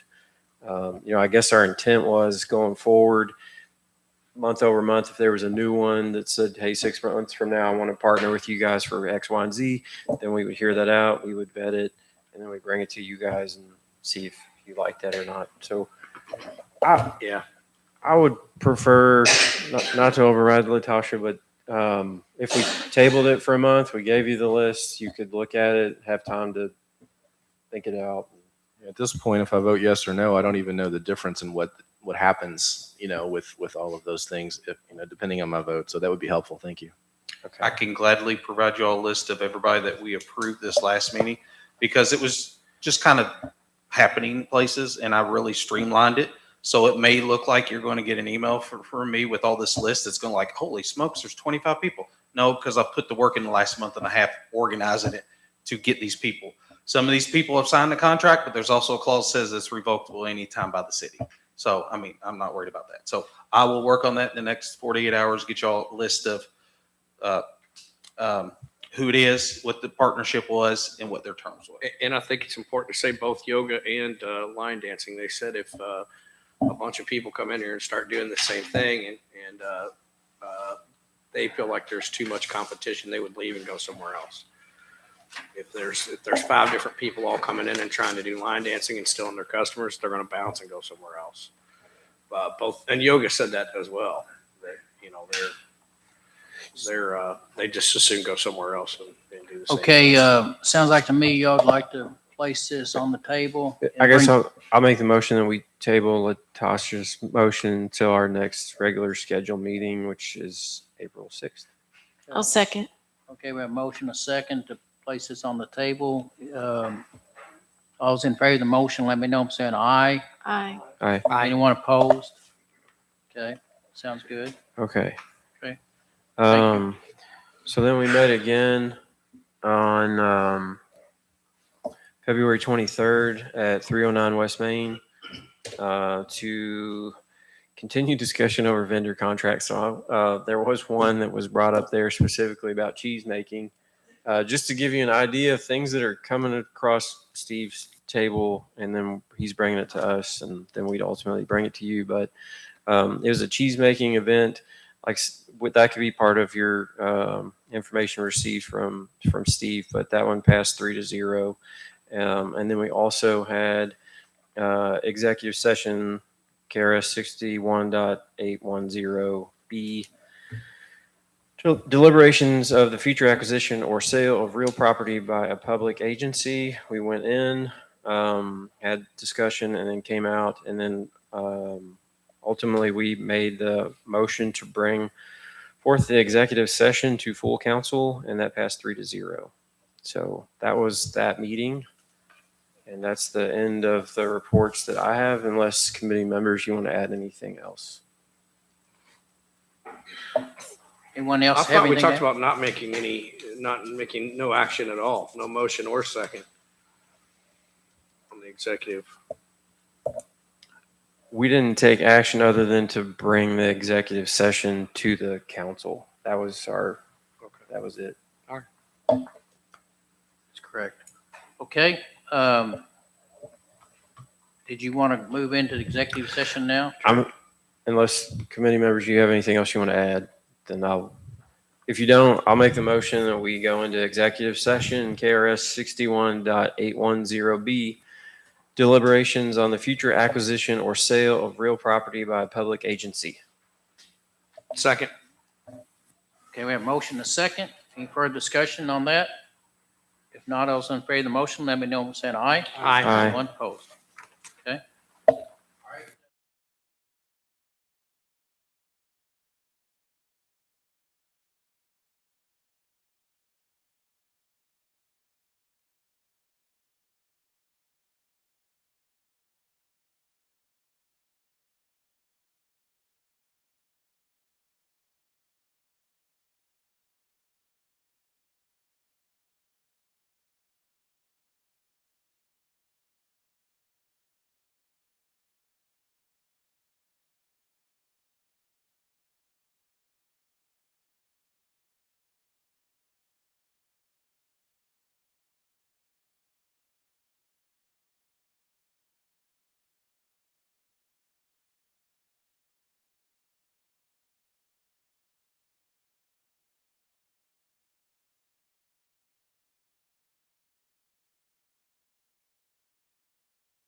Do I need to make a motion to go back and, That'd be fine. I'll make a motion to go back and set. Okay, is a Session. motion, a second?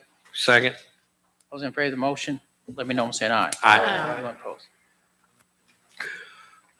Mr. Bregman, any direction on anything at this time? No, I think we just go on with the meeting unless somebody wants to make a motion to one way or the other, but I don't know that we need anything. Mayor, I'll make a motion that we, as a council, give you the ability to negotiate on the price that we discussed on the property that we discussed. Okay, we have a motion, is that an adequate motion, Mr. Craigmount? Sure, somebody wants to make a second. I'll second it. Motion made and seconded. Any further discussion on the motion made by Mr. Kinzer?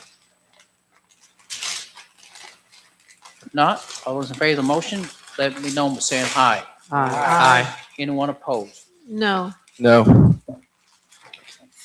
Okay, all right. Next item. That's, so I guess I'm still in my committee report, so we will meet on, March 11th at 5 o'clock Okay. here at City Hall. That's all I've got, Mayor. Okay, thank you, Trey. Where my agenda with my next item? Is that Ordinance Committee, Laura Taylor? We met on February 10th and discussed the sign ordinance at length. Stephanie Winther was unable to be there because she was still out sick, and we are, I think, not as far away as our city attorney thinks we are in coming up with the sign ordinance, but we do need to do some more work on it. And I wanted to propose March 24th for the next meeting, but I wanted to check with our committee members and see if that would work for their schedules. Joe and Lucy, would March 24th work Is that at 5? at 5?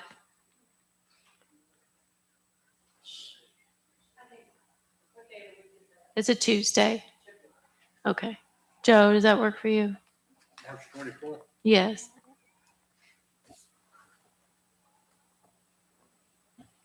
Yes. Yes. Okay, so our next meeting will be on March 24th at 5 PM. Okay, is that it, Laura? That's it. Okay, Personnel Committee, Personnel and Insurance Committee, Lucy Ricketts. This, I'm going to refer you to Councilman Kinzer here because he took minutes of that meeting. It was a meeting where we listened to a report from a group called the Hannah Resource Group. Go ahead. Yes. So called order 6 PM. The mayor kind of addressed why we have the study paying compensation to determine fair and defensible pay and compensation, see if there were any gaps, and also reduce the difficulty to recruit and retain positions. Andrea Bruin, am I pronouncing that correctly? I think so. From Hannah Resources Group. She has worked before with the city of Danville, E-Town, Shelbyville, Nicholasville, Jessamine, and Boyle County as far as doing these compensation studies. I asked, did the places that she'd worked before mostly raised or stayed static? And she said most of the salaries had raised. Some had stayed static. She compared us with Crestwood, which a couple of us had questions about. I made the point that if you have a 3,500 square foot house on 1 acre in LaGrange versus one in Crestwood, the one in Crestwood's almost certainly going to be higher. So there was some concern there that it was Crestwood that was used and not some of the other cities that are close by, Eminence, Shelbyville, for et cetera. She also, in the compensation study, performance was not highly considered, and additional achievements, accreditations, licenses were not highly considered. How many assistants and all that were not really considered. She was just basically looking at dollars, dollars here versus dollars there. The committee, the personnel committee, discussed the importance of paying for performance. And like we talked about, Crestwood being a little bit higher income area and cost to replace employees. We discussed we asked her if she included healthcare in considering the salaries, and that was not a consideration either. And we discussed some of the challenges with that. The fairness of, for example, if one employee has a family of 7, and we're paying for all their health insurance versus someone else is single and they have no family, we're only paying for one person's insurance, but they both make the same amount of salary. And we thought that could possibly have some more, could be looked at a little bit more.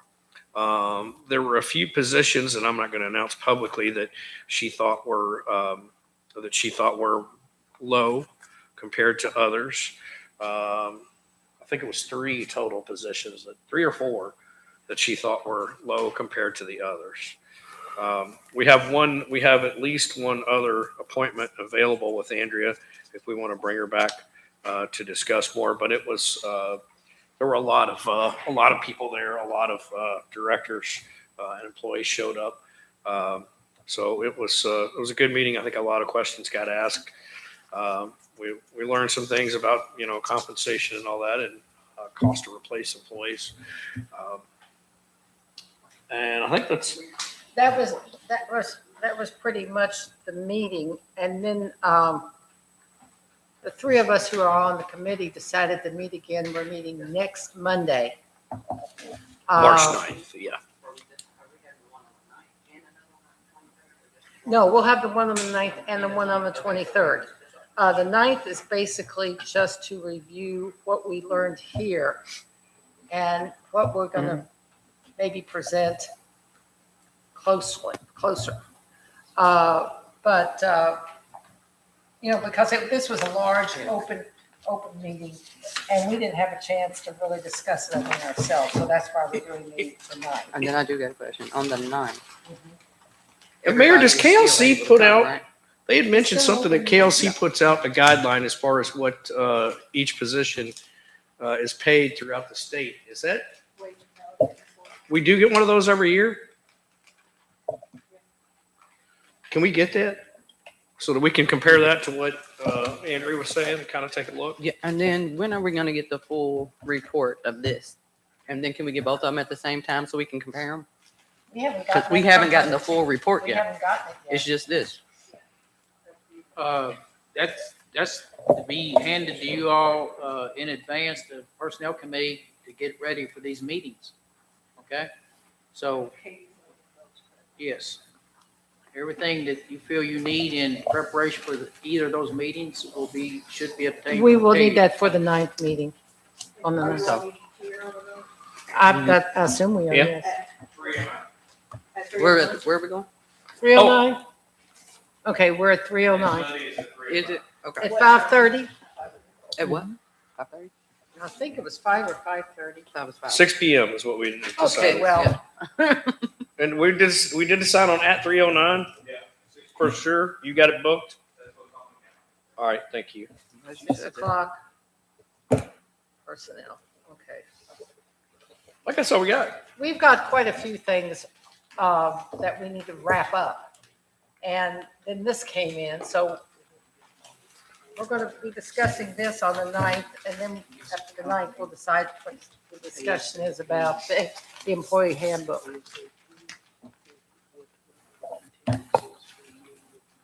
Any other questions?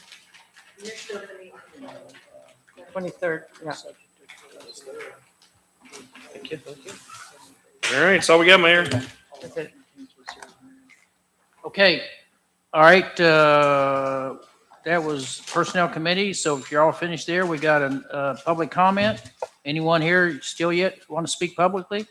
If not, we're going to move to 18, open discussion related. I'm sorry. Okay.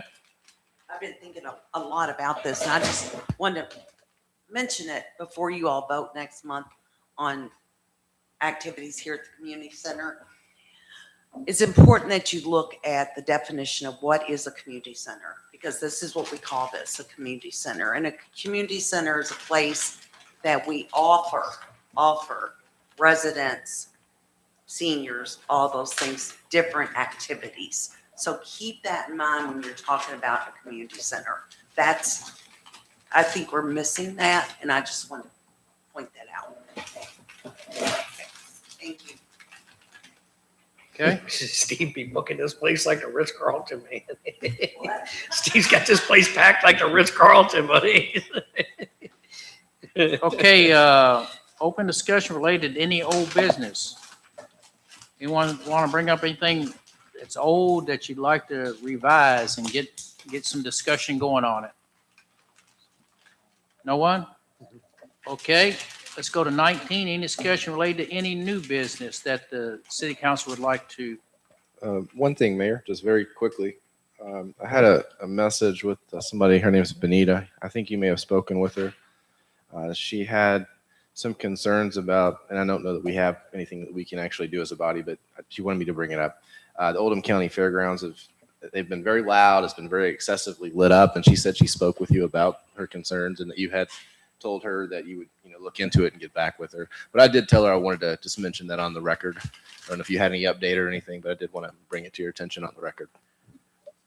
No, my reference to her was to touch base with Chris Fitzner. Okay, Chris Fitzner is supposedly the fair board chair, and he pretty much directs all operations at Oldham County Fairgrounds. I realize that Ford Motor Company is using it for a different use than a fairgrounds, and her complaint, I think, was with light nuisances coming from that, noise and things like that. So I told her, Jason, she should touch base with Chris Fitzner and see perhaps if he could tone some of that down for those adjoining residents. So I would have to check with Chris and see perhaps if they've talked. Okay? Yes, sir. Yes, sir. Okay. Anything else related? Any new ideas anybody wants to bring up right now? No? Okay. Any announcements about prior to the April 6th meeting that we're going to have? Any announcements any city council would like to put out there? None? Okay. None at all? Anybody want to make a motion to adjourn?